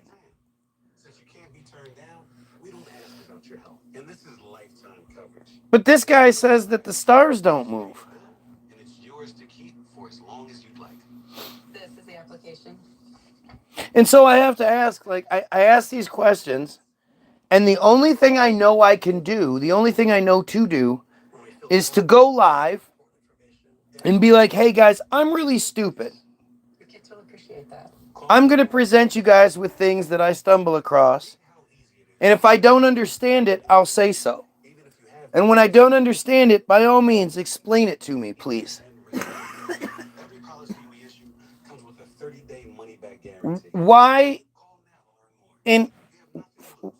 for any reason whatsoever would the modern concept of stellar parallax not apply to, I mean, come on. You know, like, I know my wife doesn't want to think of me as this revolutionary guy and this thinker, really smart and blah, blah, blah. She's smarter than me and everything, blah, blah, whatever. That's just a natural human way of doing things. But am I missing something here?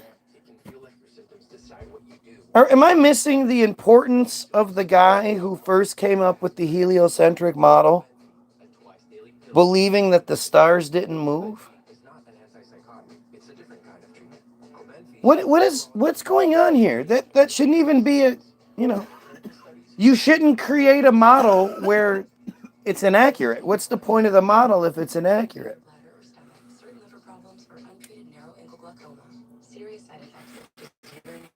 And that actually, to me, again, makes a lot more sense as to how we've had the stars mapped for as long as we've existed. How we've known about zodiacs and all that other shit. Maybe it didn't move like we think it did. You know, maybe something else was happening back in the day. Who knows? But these are supposedly the greatest. Yeah. Huh? Cool. These are supposed. You still have an hour to go. You have these are supposedly like the greatest minds in all of history, and they're telling you the stars didn't move. He placed the stars at a great distance so that their apparent positions relative to each other would remain constant throughout Earth's motion. Aristarchus, and it is Starkus, it's U.S., reconciled this issue by postulating that the stars were other suns that were very far away, far enough that the parallax was not observable. I'm sorry, I'm so confused here right now. This implied a universe much larger than had been believed. It is a common misconception that the heliocentric view was considered sacrilegious by the contemporaries of Aristarchus. Lucio Russo traces this to Gilles Menange's painting of a passage from Plutarch's on the apparent face in the orb of the moon. I gotta see what this looks like. What's going on here? You know you don't have to give me the hard sell, right? Yeah. I mean, I wanted this before I even signed up. My dad, my uncle, granddad, all vets, and me following in their footsteps means the world to them. I'm sure they'd be proud. What's the draw for you? What are we talking about here?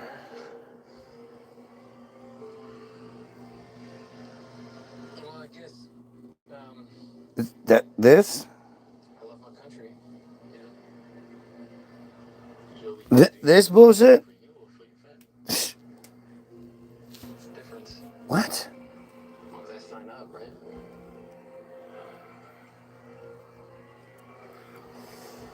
Painting of the passage of Plutarch from Plutarch's on the in which Aristarchus jokes. Aristarchus jokes with Cleanthes, who is head of the Stoics, a sun worshipper, and opposed to heliocentrism. I mean, are you kidding me?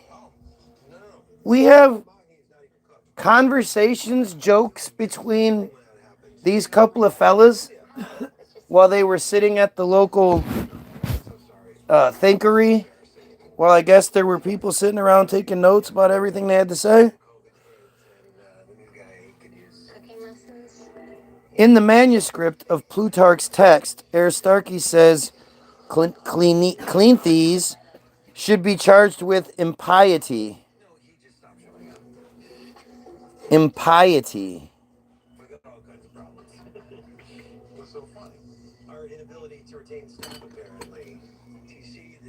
A lack of reverence, respect, or duty towards God or sacred things encompassed ungodliness, blasphemy, sacrilege, or profanity, essentially disrespect for the divine or the holy. So what?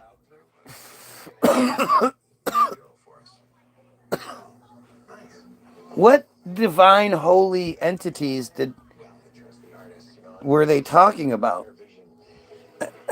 This is just so weird. Menange's version, published shortly after the trials of Galileo and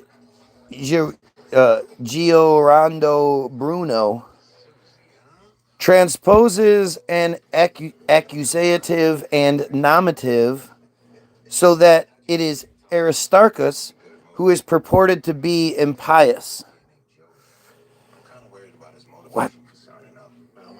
The resulting misconception is an isolated and persecuted the resulting misconception of an isolated and persecuted Aristarchus is still promulgated.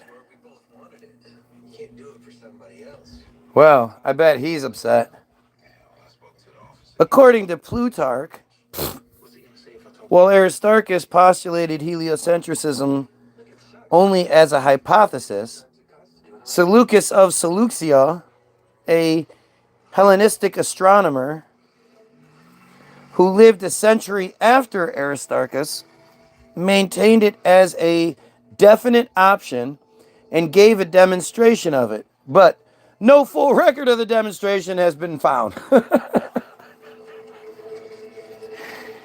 Oh, come on. I'm going to tell you a whole bunch of cool shit, but I don't have any evidence of it.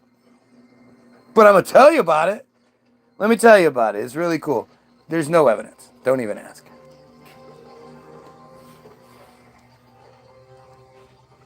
In his Naturalis Historia, Pliny the Elder later wondered whether errors in the predictions about the heavens could be attributed to the displacement of the earth from its central position. Pliny and Seneca referred to the retrograde motion of some planets as an apparent, unreal phenomenon, which is an implication of heliocentrism rather than geocentrism. Right. Because again, back before they had telescopes, they were noticing retrograde and shit. Hey, did you notice that that planet that was moved backwards a little bit? It's so stupid. Still, wait. Still, no stellar parallax was observed, and Plato, Aristotle, and Ptolemy preferred the geocentric model that was believed throughout the Middle Ages. So yet again, they're talking about no stellar parallax being observed. Did you ever hear that? When you heard about Plato, Aristotle, and Ptolemy? Did you ever hear them talk about no stellar parallax being observed? No. Like, that's a nice way of them saying the stars aren't moving. That's a complicated way, so you're too dumb to figure it out.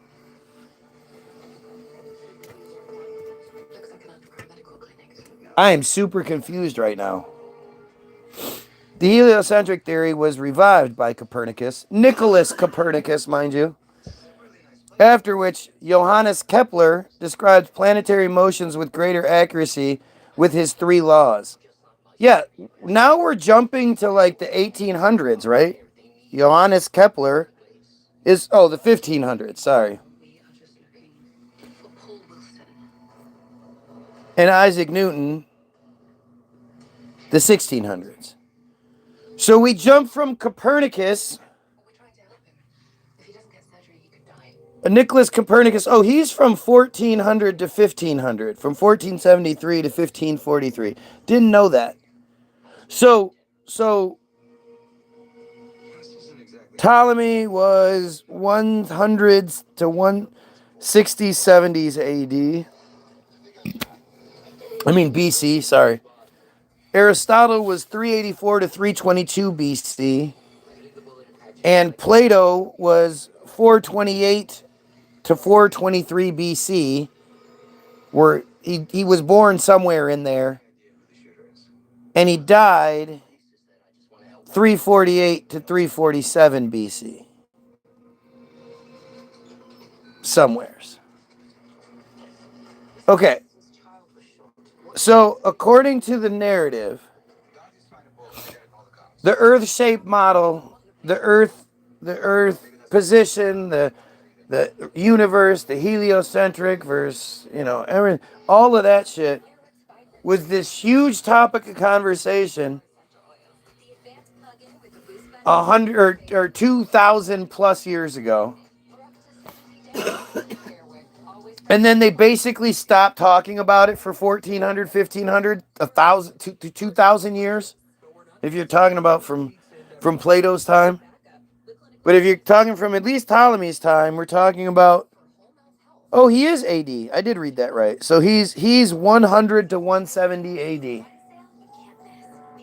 And then people stopped talking about it until good old Nicky Copernicus in 1400. There's no significant jumps. There's no significant movement. There's no... What? What are we talking about here? Isaac Newton later gave a theoretical explanation based on the laws of gravitational attraction and dynamics. Yeah, he figured that shit out. Back in the 1600s, he was like, oh yeah, they're the laws of the universe. We know what those are. It's a law. It's a law. It has to be this way. It's the only way it can be. Yeah. So what? Spots. So there are literally spots on Earth where the supposed laws don't apply. Doesn't make them any less laws, now does it? It kind of does. No, it doesn't.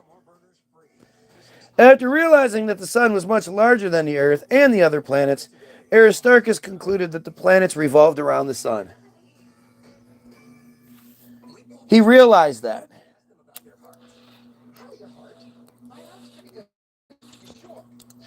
Like, imagine going outside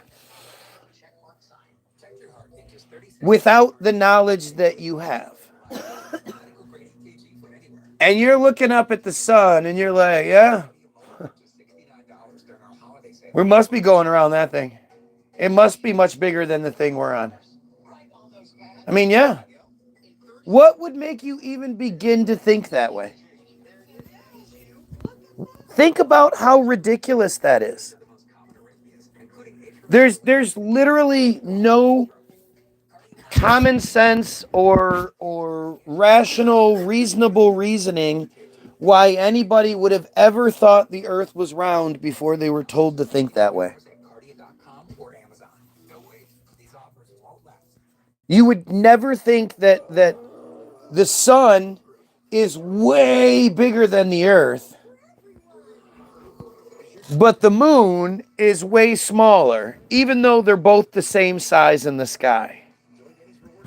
There's no fucking reason why you would think the Earth or the sun and the moon were further away. There's no conceivable reason for them to think the sun is however far away, further away than the moon.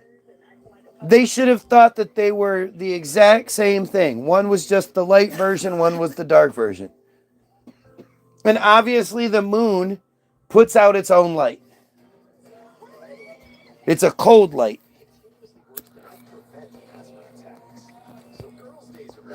Shown by many, many people.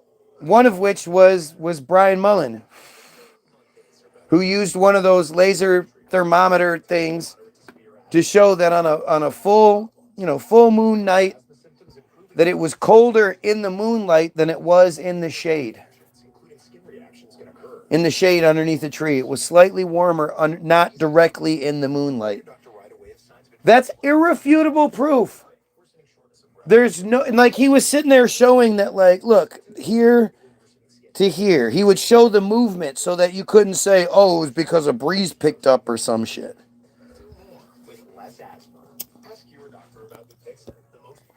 You know, before he took all of his shit down. Distance to the sun. Let's see.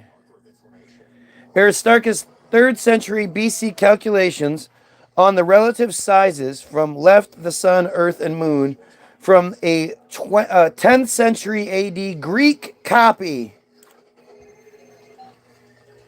Yeah, of course, that's what he thinks. Does that make sense? Why would he ever think that way? And why do they always act like that's what light does? Light doesn't focus like that. Light actually goes in the opposite direction. Like, look at that. Right?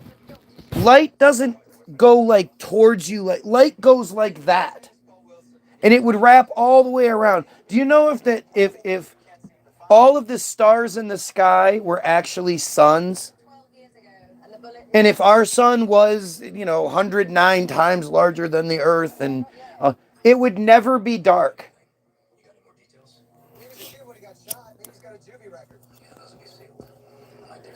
The only way you would ever find darkness, true darkness, is if something got in the way.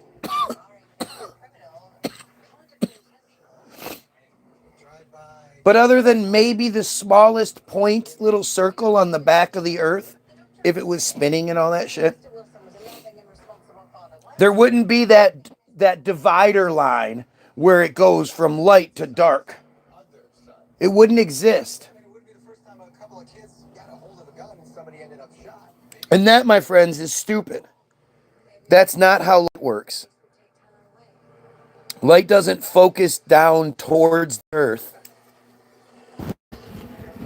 And see, this is what I'm saying. Like, so either I'm more brilliant than all of these other minds combined from back in the day, these great characters that we've been given, or, which is what I think is way more likely, this is all just bullshit. This is all bullshit created when they knew that they controlled every aspect of our lives. And they didn't fucking think that we would get access to an internet that connects us all and allows us to have access to all the information and to see it for ourselves. So we don't just sit there and listen to the teacher who we have to tell him back what he tells us, this egomaniac. His whole position is egomaniac. I tell you something, and you better tell it back to me. If you don't tell me the story back, your mom's going to spank you. You're going to lose your privileges. You know, you're not going to get your paycheck.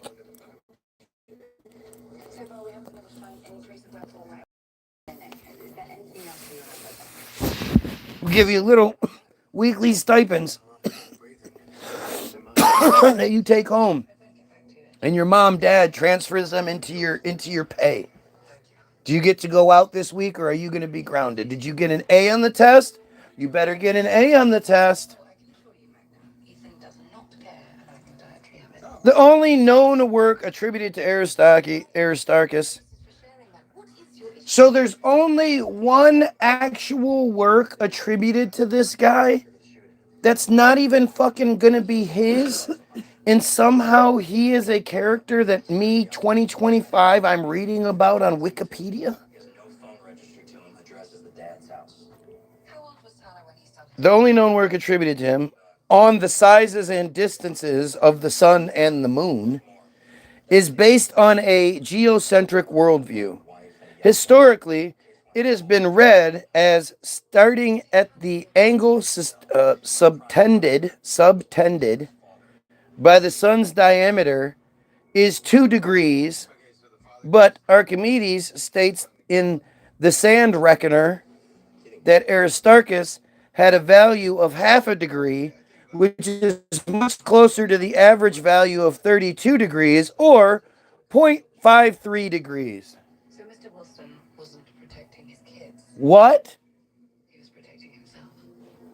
Degrees of what? I don't understand the angle we're talking about here. It has been read as stating that the angle subtended. What's subtended mean?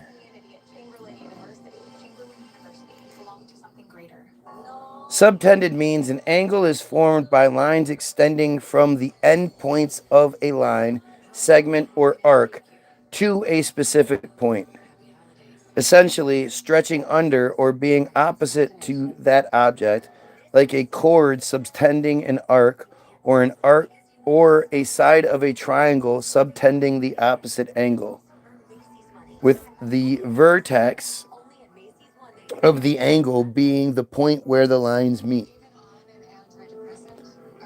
So which part is the subtended part?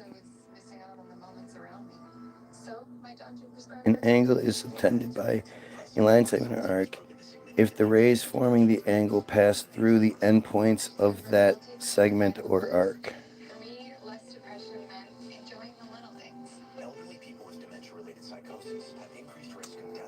Okay. The discrepancy may come from a misinterpretation of which unit of measure was meant by a Greek term in the text of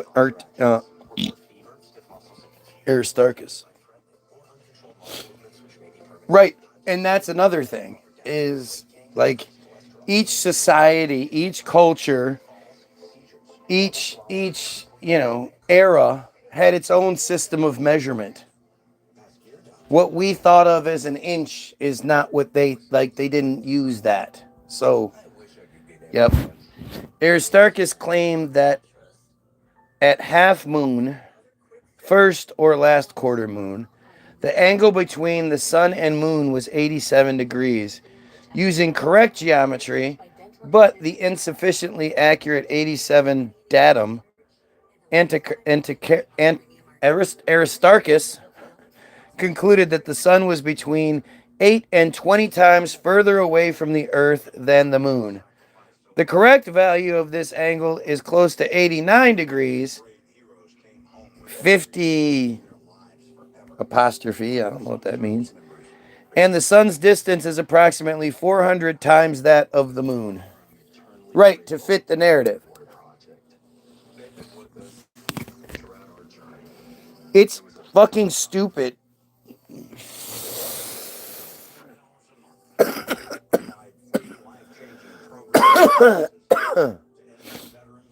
The implicit inaccurate solar parallax of slightly under 3 degrees was used by astronomers up to and including Tycho Brahe, circa 1600 AD. Aristarchus pointed out that the moon and the sun have nearly equal apparent angular sizes, and therefore their diameters must be in proportion to their distances from the sun. I mean, that's just dumb. That's just dumb. What's up, dude? How's work going today? I would hate tool making. Why would I hate tool making? It's exact. You can do it. You can see it in front of you. If the sizes don't fit, you can adjust it. It's all precise. This shit is acting like these guys could see this shit from far away.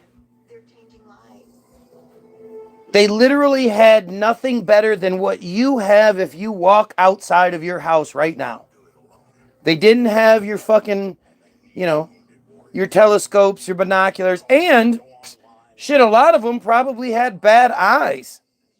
And there weren't glasses back then, so they probably walked around, barely could see anything anyway. Or what? Old people back then didn't have eye problems. I know I'm a stallion. As I've grown up, my body healed faster than everybody else's. I could see better than you. I could hear better than you. I was faster than you. I was stronger than you. I was better than you in all of those physical attributes. At about to be 47, my fucking eyes don't work anymore. Not like they should. My ears aren't working as well anymore.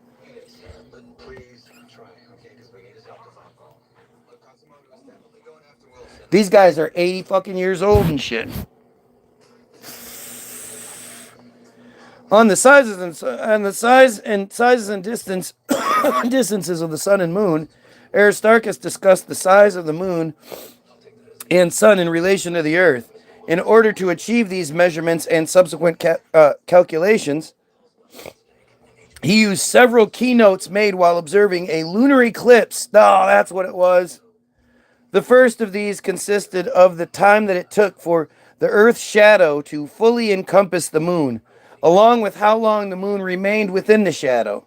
This was used to estimate the angular radius of the shadow.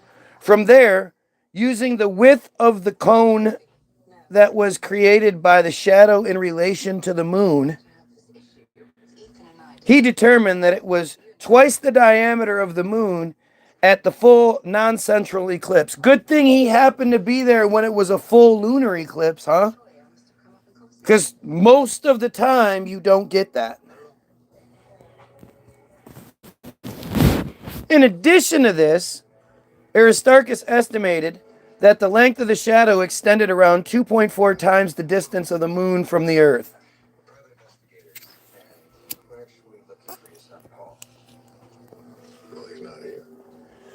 This is so fucking dumb. Using these calculations, along with his estimated distances of the sun from the earth and moon from the earth, he created a triangle. Employing geometry similar to that he had already used for the distances, he was able to determine that the distance of the moon is roughly 1/3 of the Earth's diameter. In order to estimate the size of the sun, Aristarchus considered the proportion of the sun's distance to the Earth in comparison to the moon's distance of the Earth, which was found to be roughly 18 to 20 times the length. Therefore, the size of the sun is around 19 times wider than the moon, making it approximately 6 times wider than the Earth's diameter. And he was 100% wrong, according to today.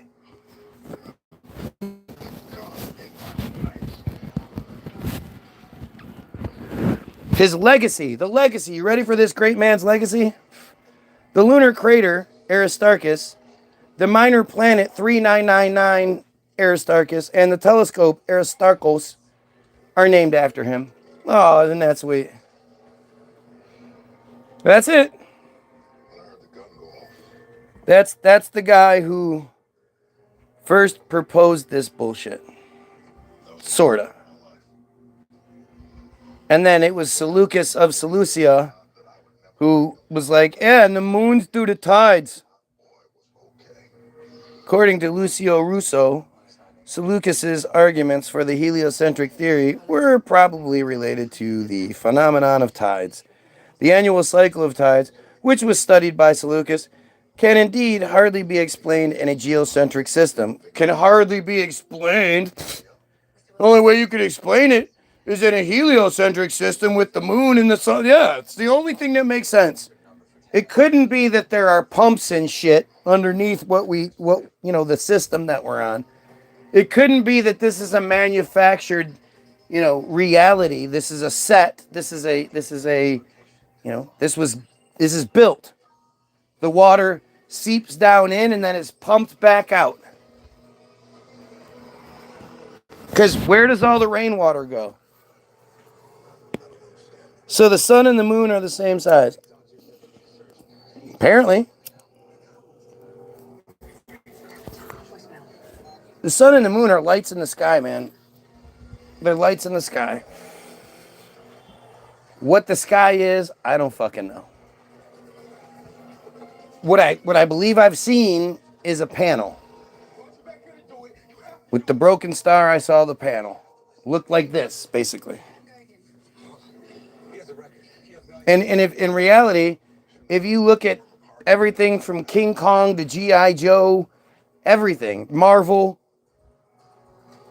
it's either squares or it's octagon shaped or hexagon shaped panels or whatever. But yeah, a fake sky created by a technology we don't think exists, but it's everywhere in pop culture.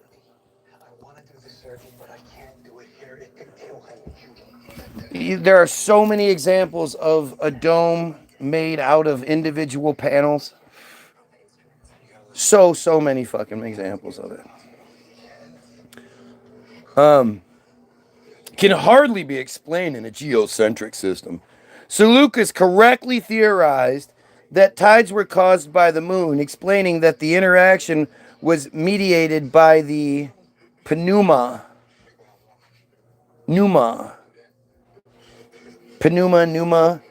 is the ancient Greek word for breath, and in a religious context for spirit. It has various technical meanings for medical writers and philosophers of classical antiquity, particularly in regard to psychology or sociology, psychology. I don't know. Psychology. I am fucking stupid. Psychology? What is psychology? Scientific function. Maybe I'm just stupid here. And is also used in Greek translations. Okay, whatever. So it's the breath. he said that he correctly theorized that the moon controlled the breath. He noted that the tides varied in time and strength in different parts of the world. How would he fucking know that? How did he even know that there was a world? I mean, it's so funny how many of the ancient historians, they just happen to fit the narrative that we go by today. But then we're always told that the majority of the people didn't. According to Rousseau, and again, this isn't according to his works themselves. This is according to somebody else talking about this guy. Seleucus ascribes tides both to the moon and to a whirling motion of the earth, which can be interpreted as the motion of the earth around the earth-moon center of mass. That's what it is. According to Strabo 359, whatever the fuck that means, Seleucus, I don't know, was the first to state the tides are due to the attraction of the moon and that the height of the tides depends on the moon's position relative to the sun. If that's true, then high jumpers should be able to jump significantly higher during full moons. And that's an easy thing to prove. We're under a dome. Sun and moon are the same size. Yes. That's what it seems like. That's what it looks like.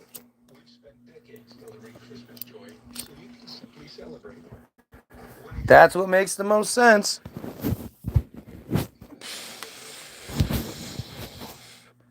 So that's it. That's really literally that's all you get. Seleucus is known to have supported the we already read this. Oh wait, okay, so we didn't get it all the way through. We got to Copernicus. Okay. The theory supported the heliocentric theory of Antarctus of Samoas. That's who we just talked about, which stated that the Earth rotated around its own axis, which in turn revolved around the sun. According to Plutarch, Seleucus was the first to demonstrate the heliocentric system through reasoning. What reasoning? But it is not known what arguments he used. See again, how do these characters live in forever history and yet there's no proof? All of their work is lost. Their only references are from somebody else talking about it's a game of telephone. You should like, sub, and subscribe. You should like, share, and subscribe then if you like this feed. Take 2 seconds to share it on Facebook. If you need to tell people this guy's crazy, come tell him, do that. But make sure you like, share, and sub. And you look at the description where you can get your free download, www.the-bilderberg, bilderberg-group.com, where it's free to download, free to listen to. All we ask is that you share it with someone. When it asks you how much you want to pay, click 0 and it's free, or you can donate. We always appreciate that. But if you're sick of nigga, shoot, kill, bitches, hoes, niggas, music, and all that, go check out what we do. It's something different. It's not going to be rap, so don't think it's rap. But it's music that tells the truth. It's not truth or music, because truth or music kind of sucks. Anyway.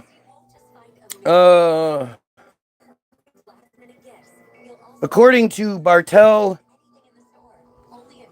Leendert van der Waarden, Seleucus may have constructed his heliocentric theory by determining the constants of a geometric model and by developing methods to compute planetary positions using this model, as Nicholas Copernicus did in the 16th century. Oh, you mean fucking 1600 years later? Yeah, okay. In that 1600 years, nobody gave a shit. They were too busy building amazing structures that still exist to this day, castles and walls and churches and cathedrals and fucking channels. Nobody talks about all the channels that were somehow dug and all the tunnel systems. Yeah, they were busy doing that, I guess. He may have used trigonometric trigonometric methods that were available at his time, as he was a contemporary of Hipparchus. Hipparchus? Since the time of Heraclides Ponticus, 787 to 312 BC, minus, the inferior planets Mercury and Venus have been at times named solar planets, as their positions diverge from the sun by only a small angle. Okay, so this is my favorite. Mercury was discovered, I believe, in 262 BC is what I think the official thing is. The phone is the sun. My giant head is the earth. Please tell me how the back of my head sees anything going on in between here and there. Even if you say, like, it's over there or something, like, come on. You're not going to be like, well, I think I saw a fucking blip in the sky for a minute there. The morning star. But even then, you definitely wouldn't see Mercury. So how did they see Mercury in 262 BC? What magical daytime telescope were they using to be able to look at the fucking sun?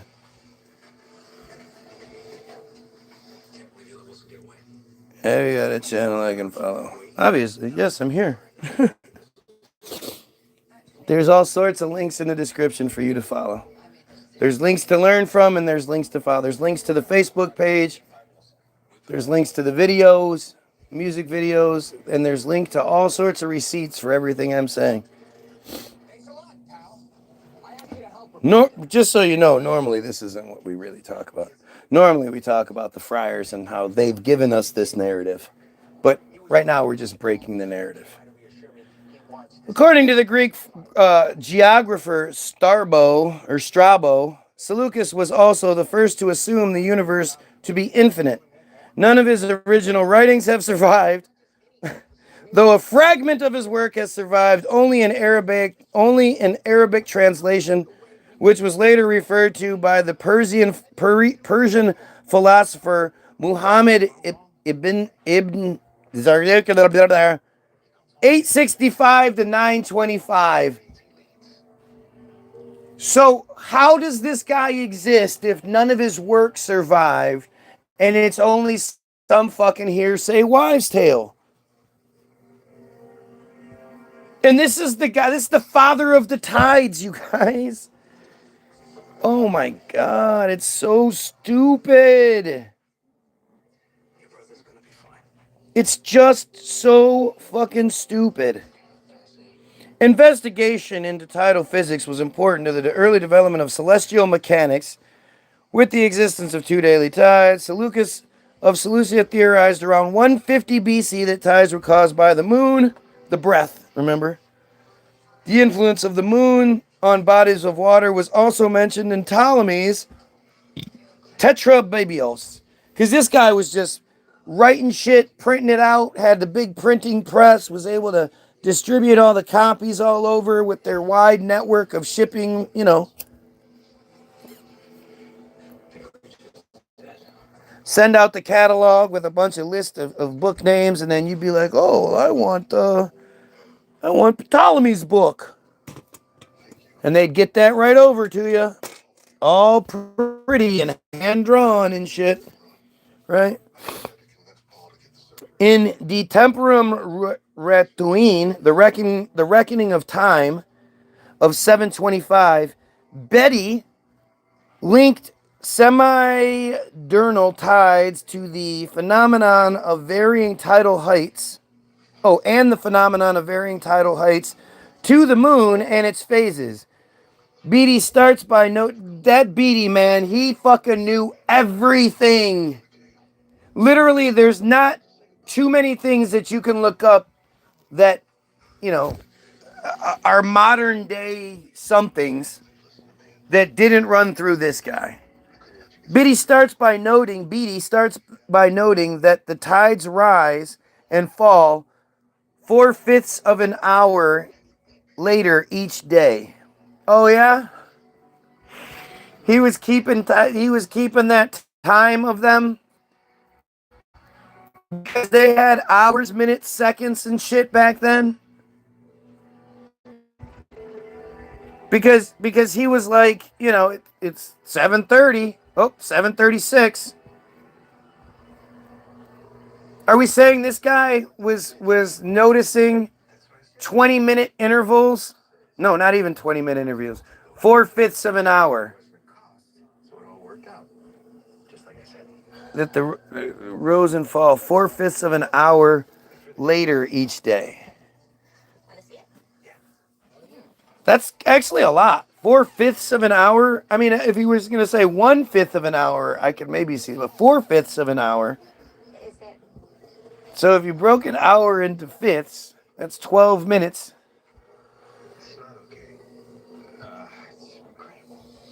So, what?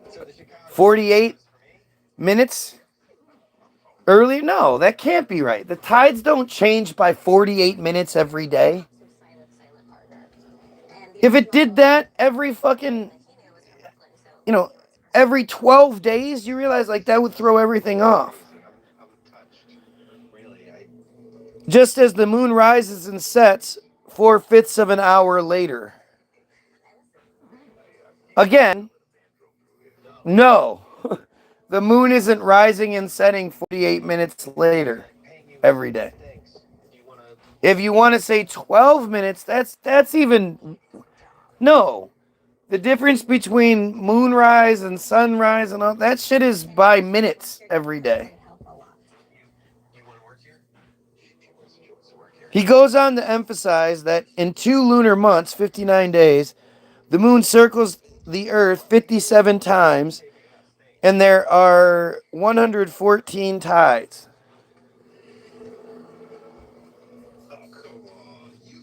The moon circles the earth 57 times in 59 days.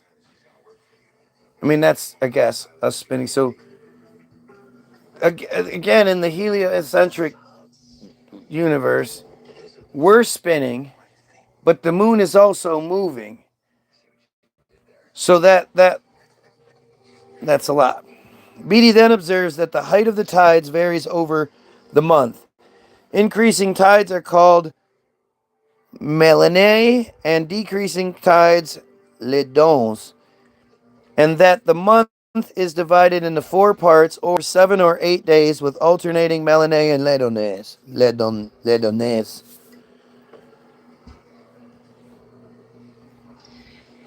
Again, he doesn't know what time it is. There isn't time yet. People aren't walking around going, it's 6:32. Let me get to the thing. I got an appointment at, Time was such a relative thing, especially when you're considering like time zones and all that shit. Like, just. Oh, in the same passage, he also notes the effect of winds to hold back tides. Beatty also records that the time of the tides varies from place to place. To the north of Beatty's location, Monk Wearmouth, the tides are earlier. To the south, later. He explains that the tide, quote, deserts these shores in order to be able to all the more to be able to flood other shores when it arrives there, noting that the moon, which signals the rise of the tides here, signals the retreat in other regions far from this quarter of the heavens. So it's basically like, whoa, is what he's saying.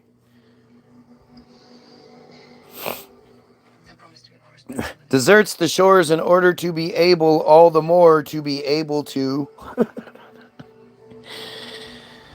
Later medieval understanding of the tides was primarily based on the works of Muslim astronomers, dun dun dun, which became available through Latin translations starting from the 12th century.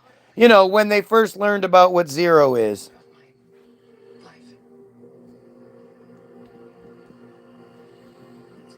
I get you.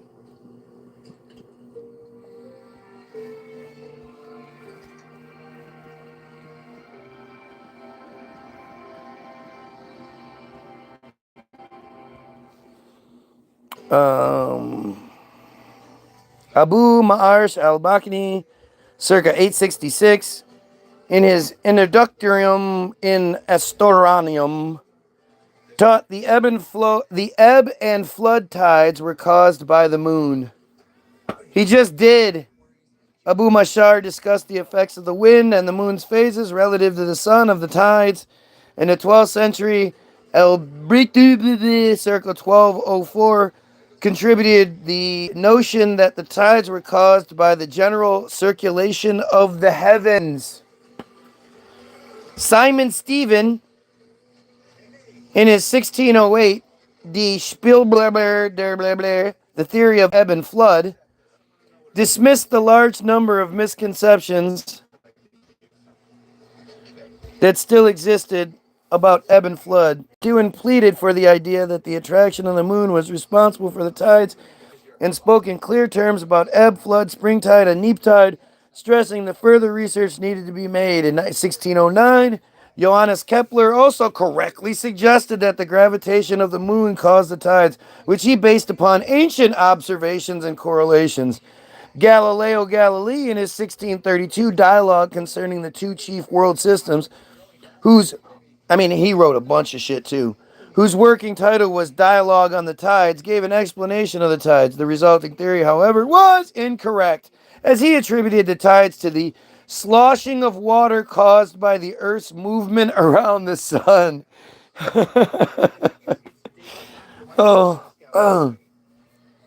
He hoped to provide mechanical proof for the Earth's movement. The value of his tidal theory is disputed. Galileo rejected Kepler's explanation of the tides. Yeah, he hoped to prove the Earth was moving. He couldn't. Newton was the first person to explain the tides, 1642 to 1727, as the product of the gravitational attraction of astronomical masses. Oh, yeah. Magical gravity.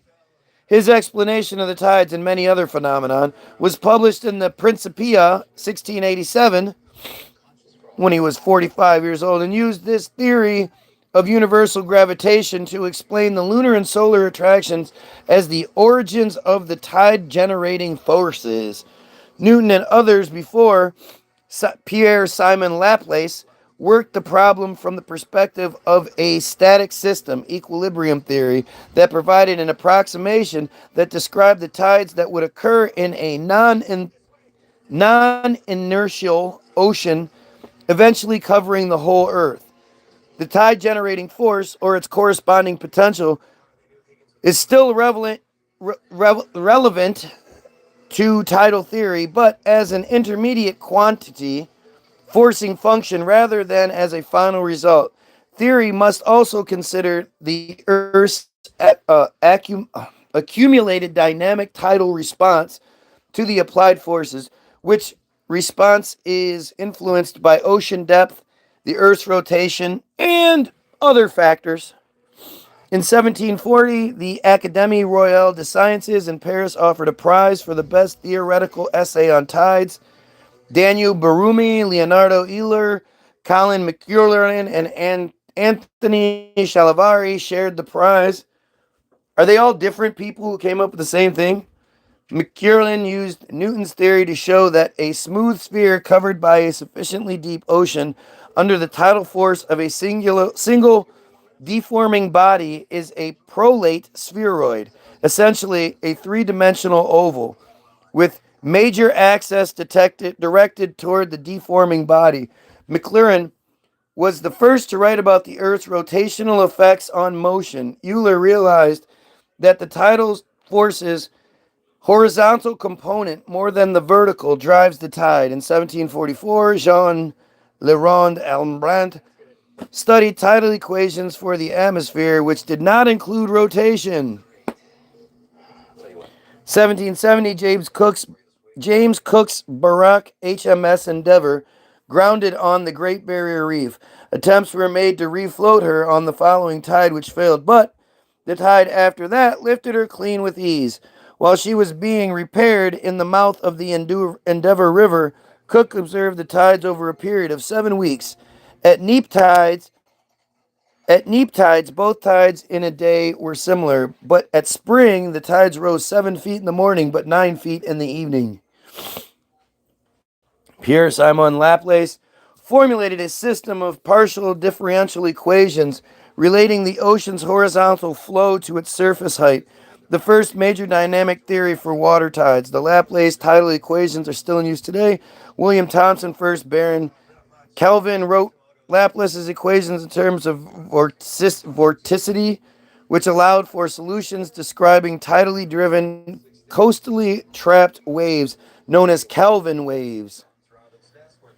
Oh, there's just so much more here. Others included Kelvin and Henry Poincaré further developed Laplace's theory based on these developments. The lunar theory of E.W. Brown describing the motions of the moon. Arthur Thomas Dobson developed and published in 1921 the first modern development of the tide generating potential in harmonic form. Dudeston distinguished 388 tidal frequencies. Some of his methods remain in use. I mean, it's stupid. It's stupid. Because if everything you're saying is true, then the lakes and shit would be affected by it. This is the Baruchan's Almanac of 1546. Tidal diagrams. Yeah, that makes so much sense. And then here's some more, Where is this supposed to be?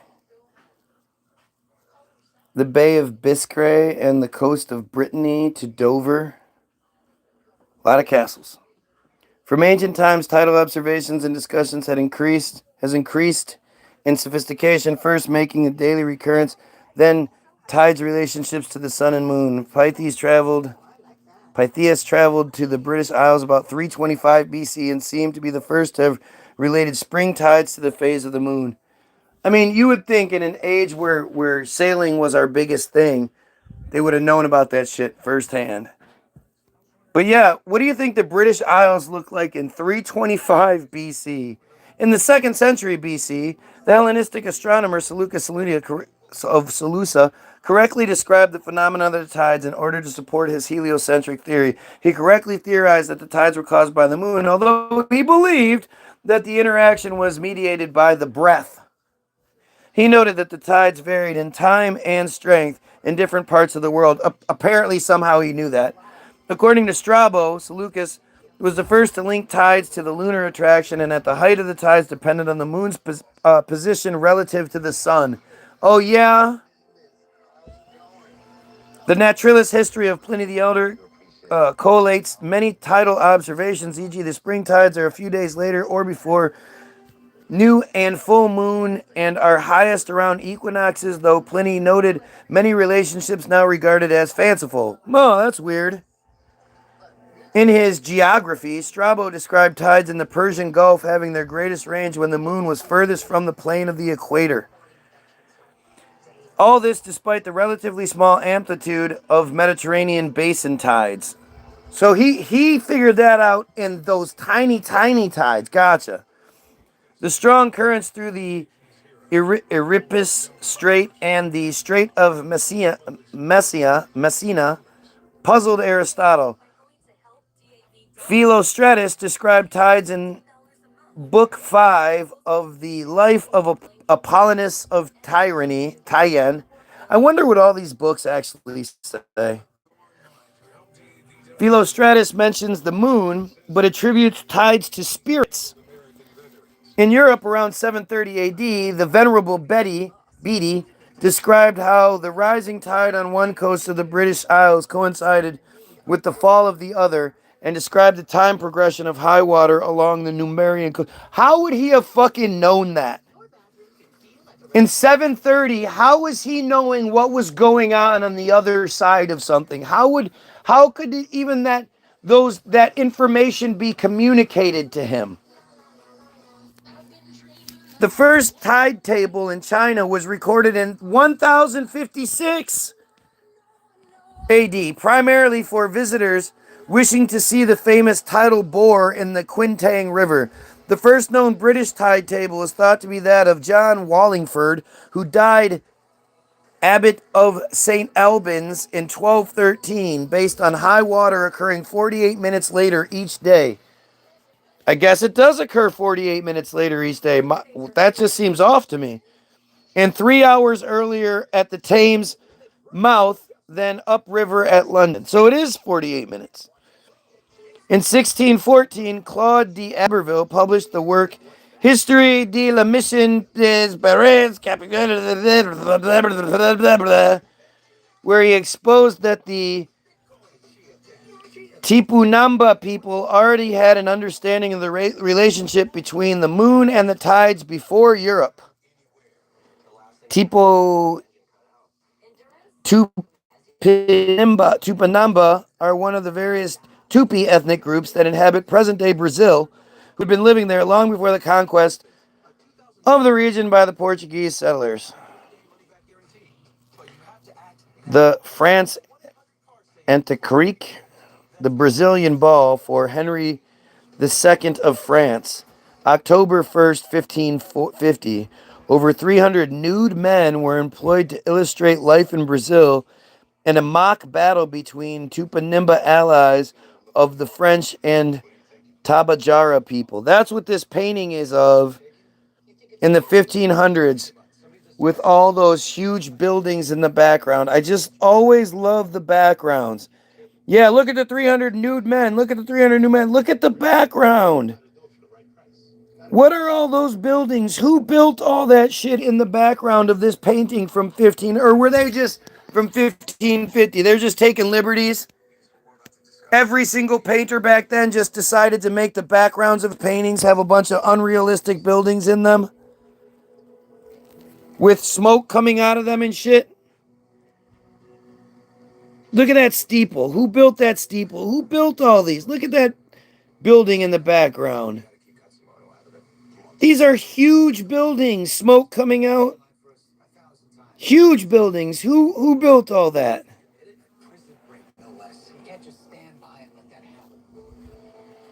They put that on for the fucking, it's just ridiculous.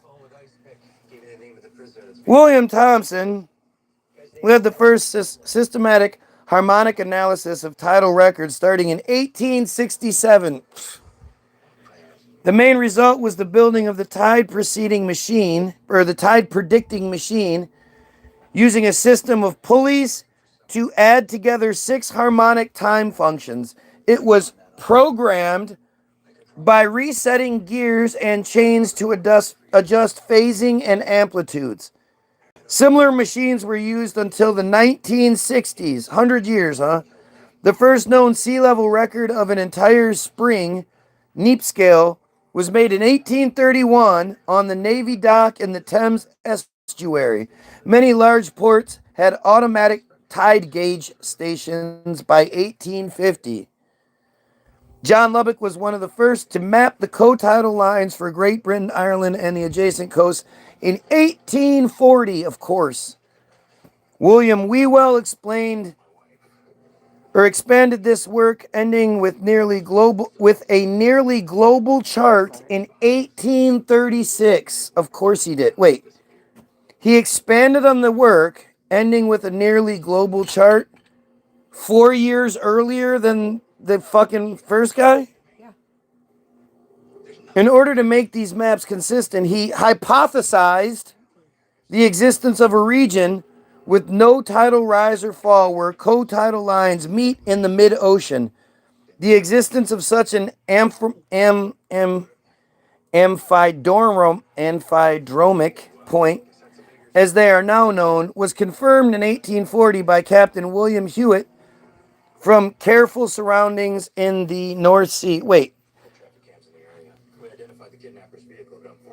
An amphidromic point, also called a tidal node, is a geographical location where there is little or no difference in sea height between high tide and low tide.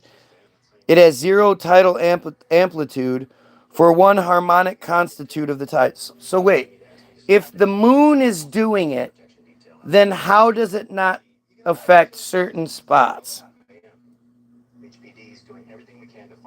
I'm not even going to try. I'm not even going into this. I should, though. Alright, fuck it.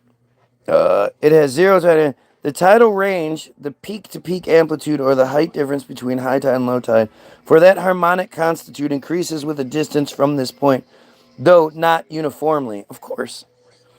As such, the concept of amphidromic points is crucial to understanding tidal behavior. Oh, it has to exist. Without this goofy thing that this guy theorized before it was discovered, even though they'd been sailing this ocean this whole fucking time and they knew all that, they knew it back and forth and all that. 4 years before, he's just like, oh yeah, there's this thing. And then they were like, holy shit, we found it. The term derives from the Greek words amphi, around, and dromos, running, around running, referring to the rotary tides which circulate around amphidromic points. Amphidromic points, yes. It was first discovered by William Whewell, who extrapolated the cotidal lines from the coast of the North Sea and found that the lines must meet at some point. Yeah, of course he did. That 1840 shit, right? Amphidromic points occur because interference within oceanic basin seas and bays, combined with the Coriolis effect, creates a wave pattern called an amphidromic system, which rotates around an amphidromic point. At the amphidromic point of the dominant tidal constitute, there is almost no vertical change in the sea level from tidal action. That is, there is little or no difference between high tide and low tide at these locations. There can still be tidal currents since the water levels on either side of the amphidromic point are not the same. A separate amphidromic system is created by each periodic tidal component. In most locations, the principal lunar semidiurnal, known as M2, is the largest tidal constitute. Cotidal lines connect points which reach high tide at the same time and low tide at the same time. In figure 1, the low tide lags or leads by 1 hour 2 minutes from its neighboring lines. Where the lines meet are amphidromes, and the tide rotates around them. For example, along the Chilean coast from southern Mexico to Peru, the tidal propagates southward, while from Baja California to Alaska, it propagates northward. That's just stupid. Much later in the 20th century, geologists noticed tidal rhythmites, which document the occurrence of ancient tides in the geological records, notably in the Carboniferous. Alright, well, oh wait, I did want to look this one up real quick. Where is the tide predicting machine? I was hoping to... Yes. The 10-component tide predicting machine of 1872-1873, conceived by Sir William Thomson, Lord Kelvin, and designed by Thomson and collaborators at the Science Museum in South Kingston, London.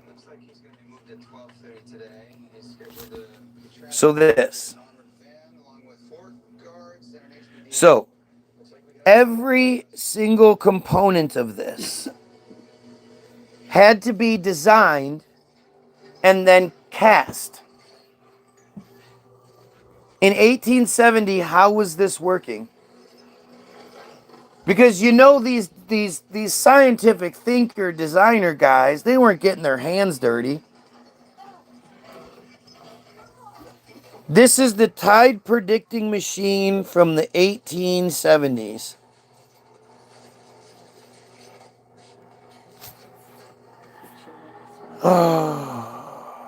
was a special purpose mechanical analog computer of the late 19th and early 20th centuries, constructed and set up to predict the ebb and flow of sea tides and the irregular variations in their heights, which change in mixtures of rhythms that never, in the aggregate, repeat themselves exactly.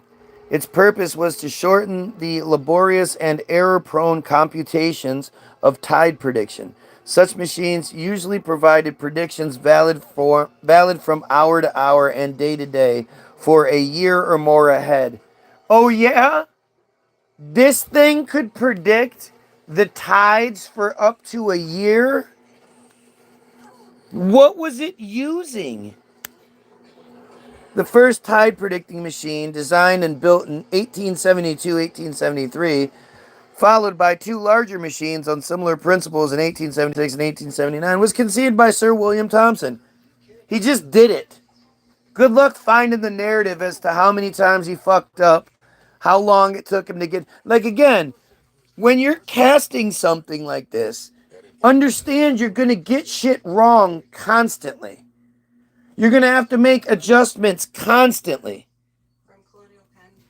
Oh shit, you know what? I need to make this thing a little bit bigger and this thing a little smaller, or that. This connection needs to change. This. Yet what? He just got this. He built it in a fucking year.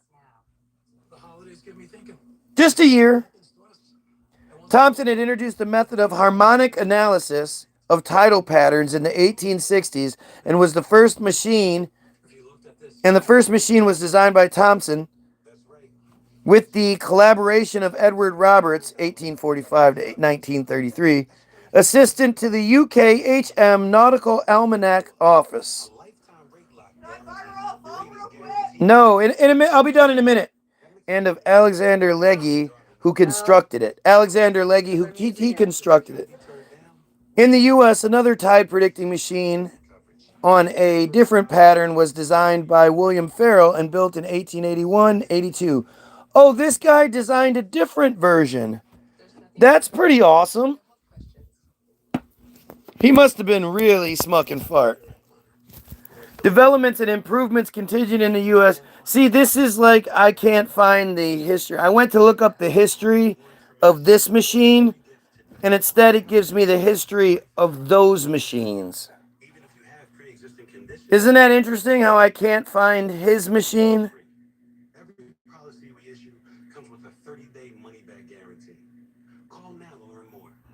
Alright, well, I'm no closer to understanding tides than I was in the beginning. Oi, fat kid!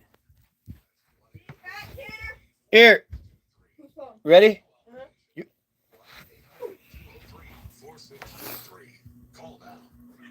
That's fucking crazy, man. Hand-filed keyways, right? Yeah, right. And I mean, again, when we're talking about that thing had to be full of little gears, tiny gears and shit to make one thing turn and the other. Even if that gear is off a little bit, you have to replace it. You have to, there's so much more that goes into these elaborate machines that existed back then. And we just accept it like they were just capable of doing that shit.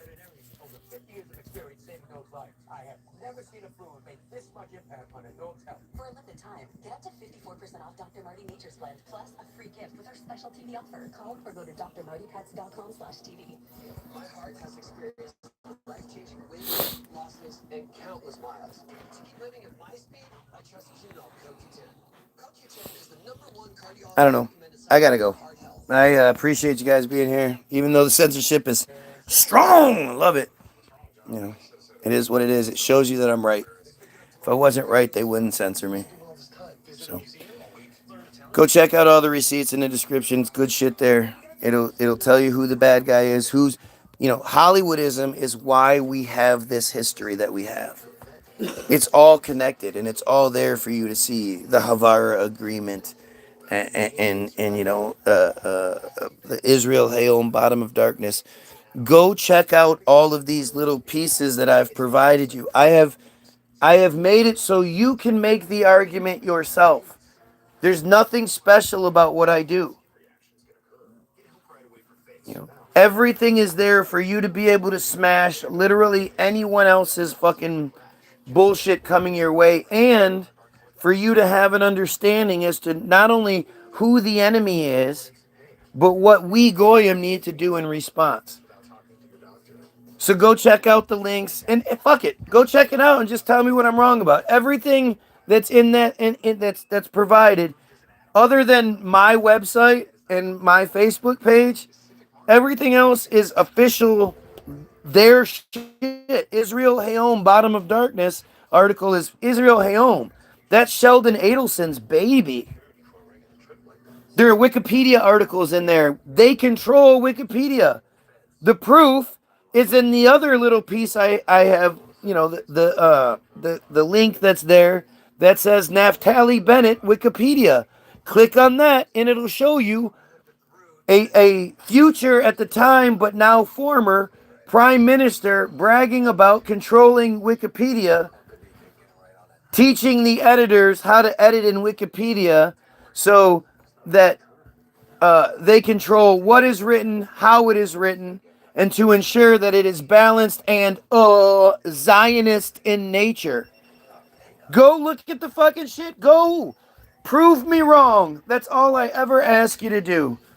I provide you with the official narrative so you can learn it better than me and prove me wrong. Go look into the Secure Community Network and see if that makes sense to you. Go check out everything I provide you and get back at me. While you're doing it, go get your free download. www.the-bilderberg-group.com. Go to Facebook. Send the Facebook page messages telling Charles, make more songs. Help a motherfucker out, man. Like, share, and sub. Do all that shit. Like, share, and sub on the Facebook page. Like, share, and sub this video. Help the fuck out. And I'll be here again tomorrow. You know me. Same bat time. Same guy time. Same guy channel. And if I'm not here, I'm on the Facebook page. So have yourself a great day. Fucking pedophiles, kill yourself.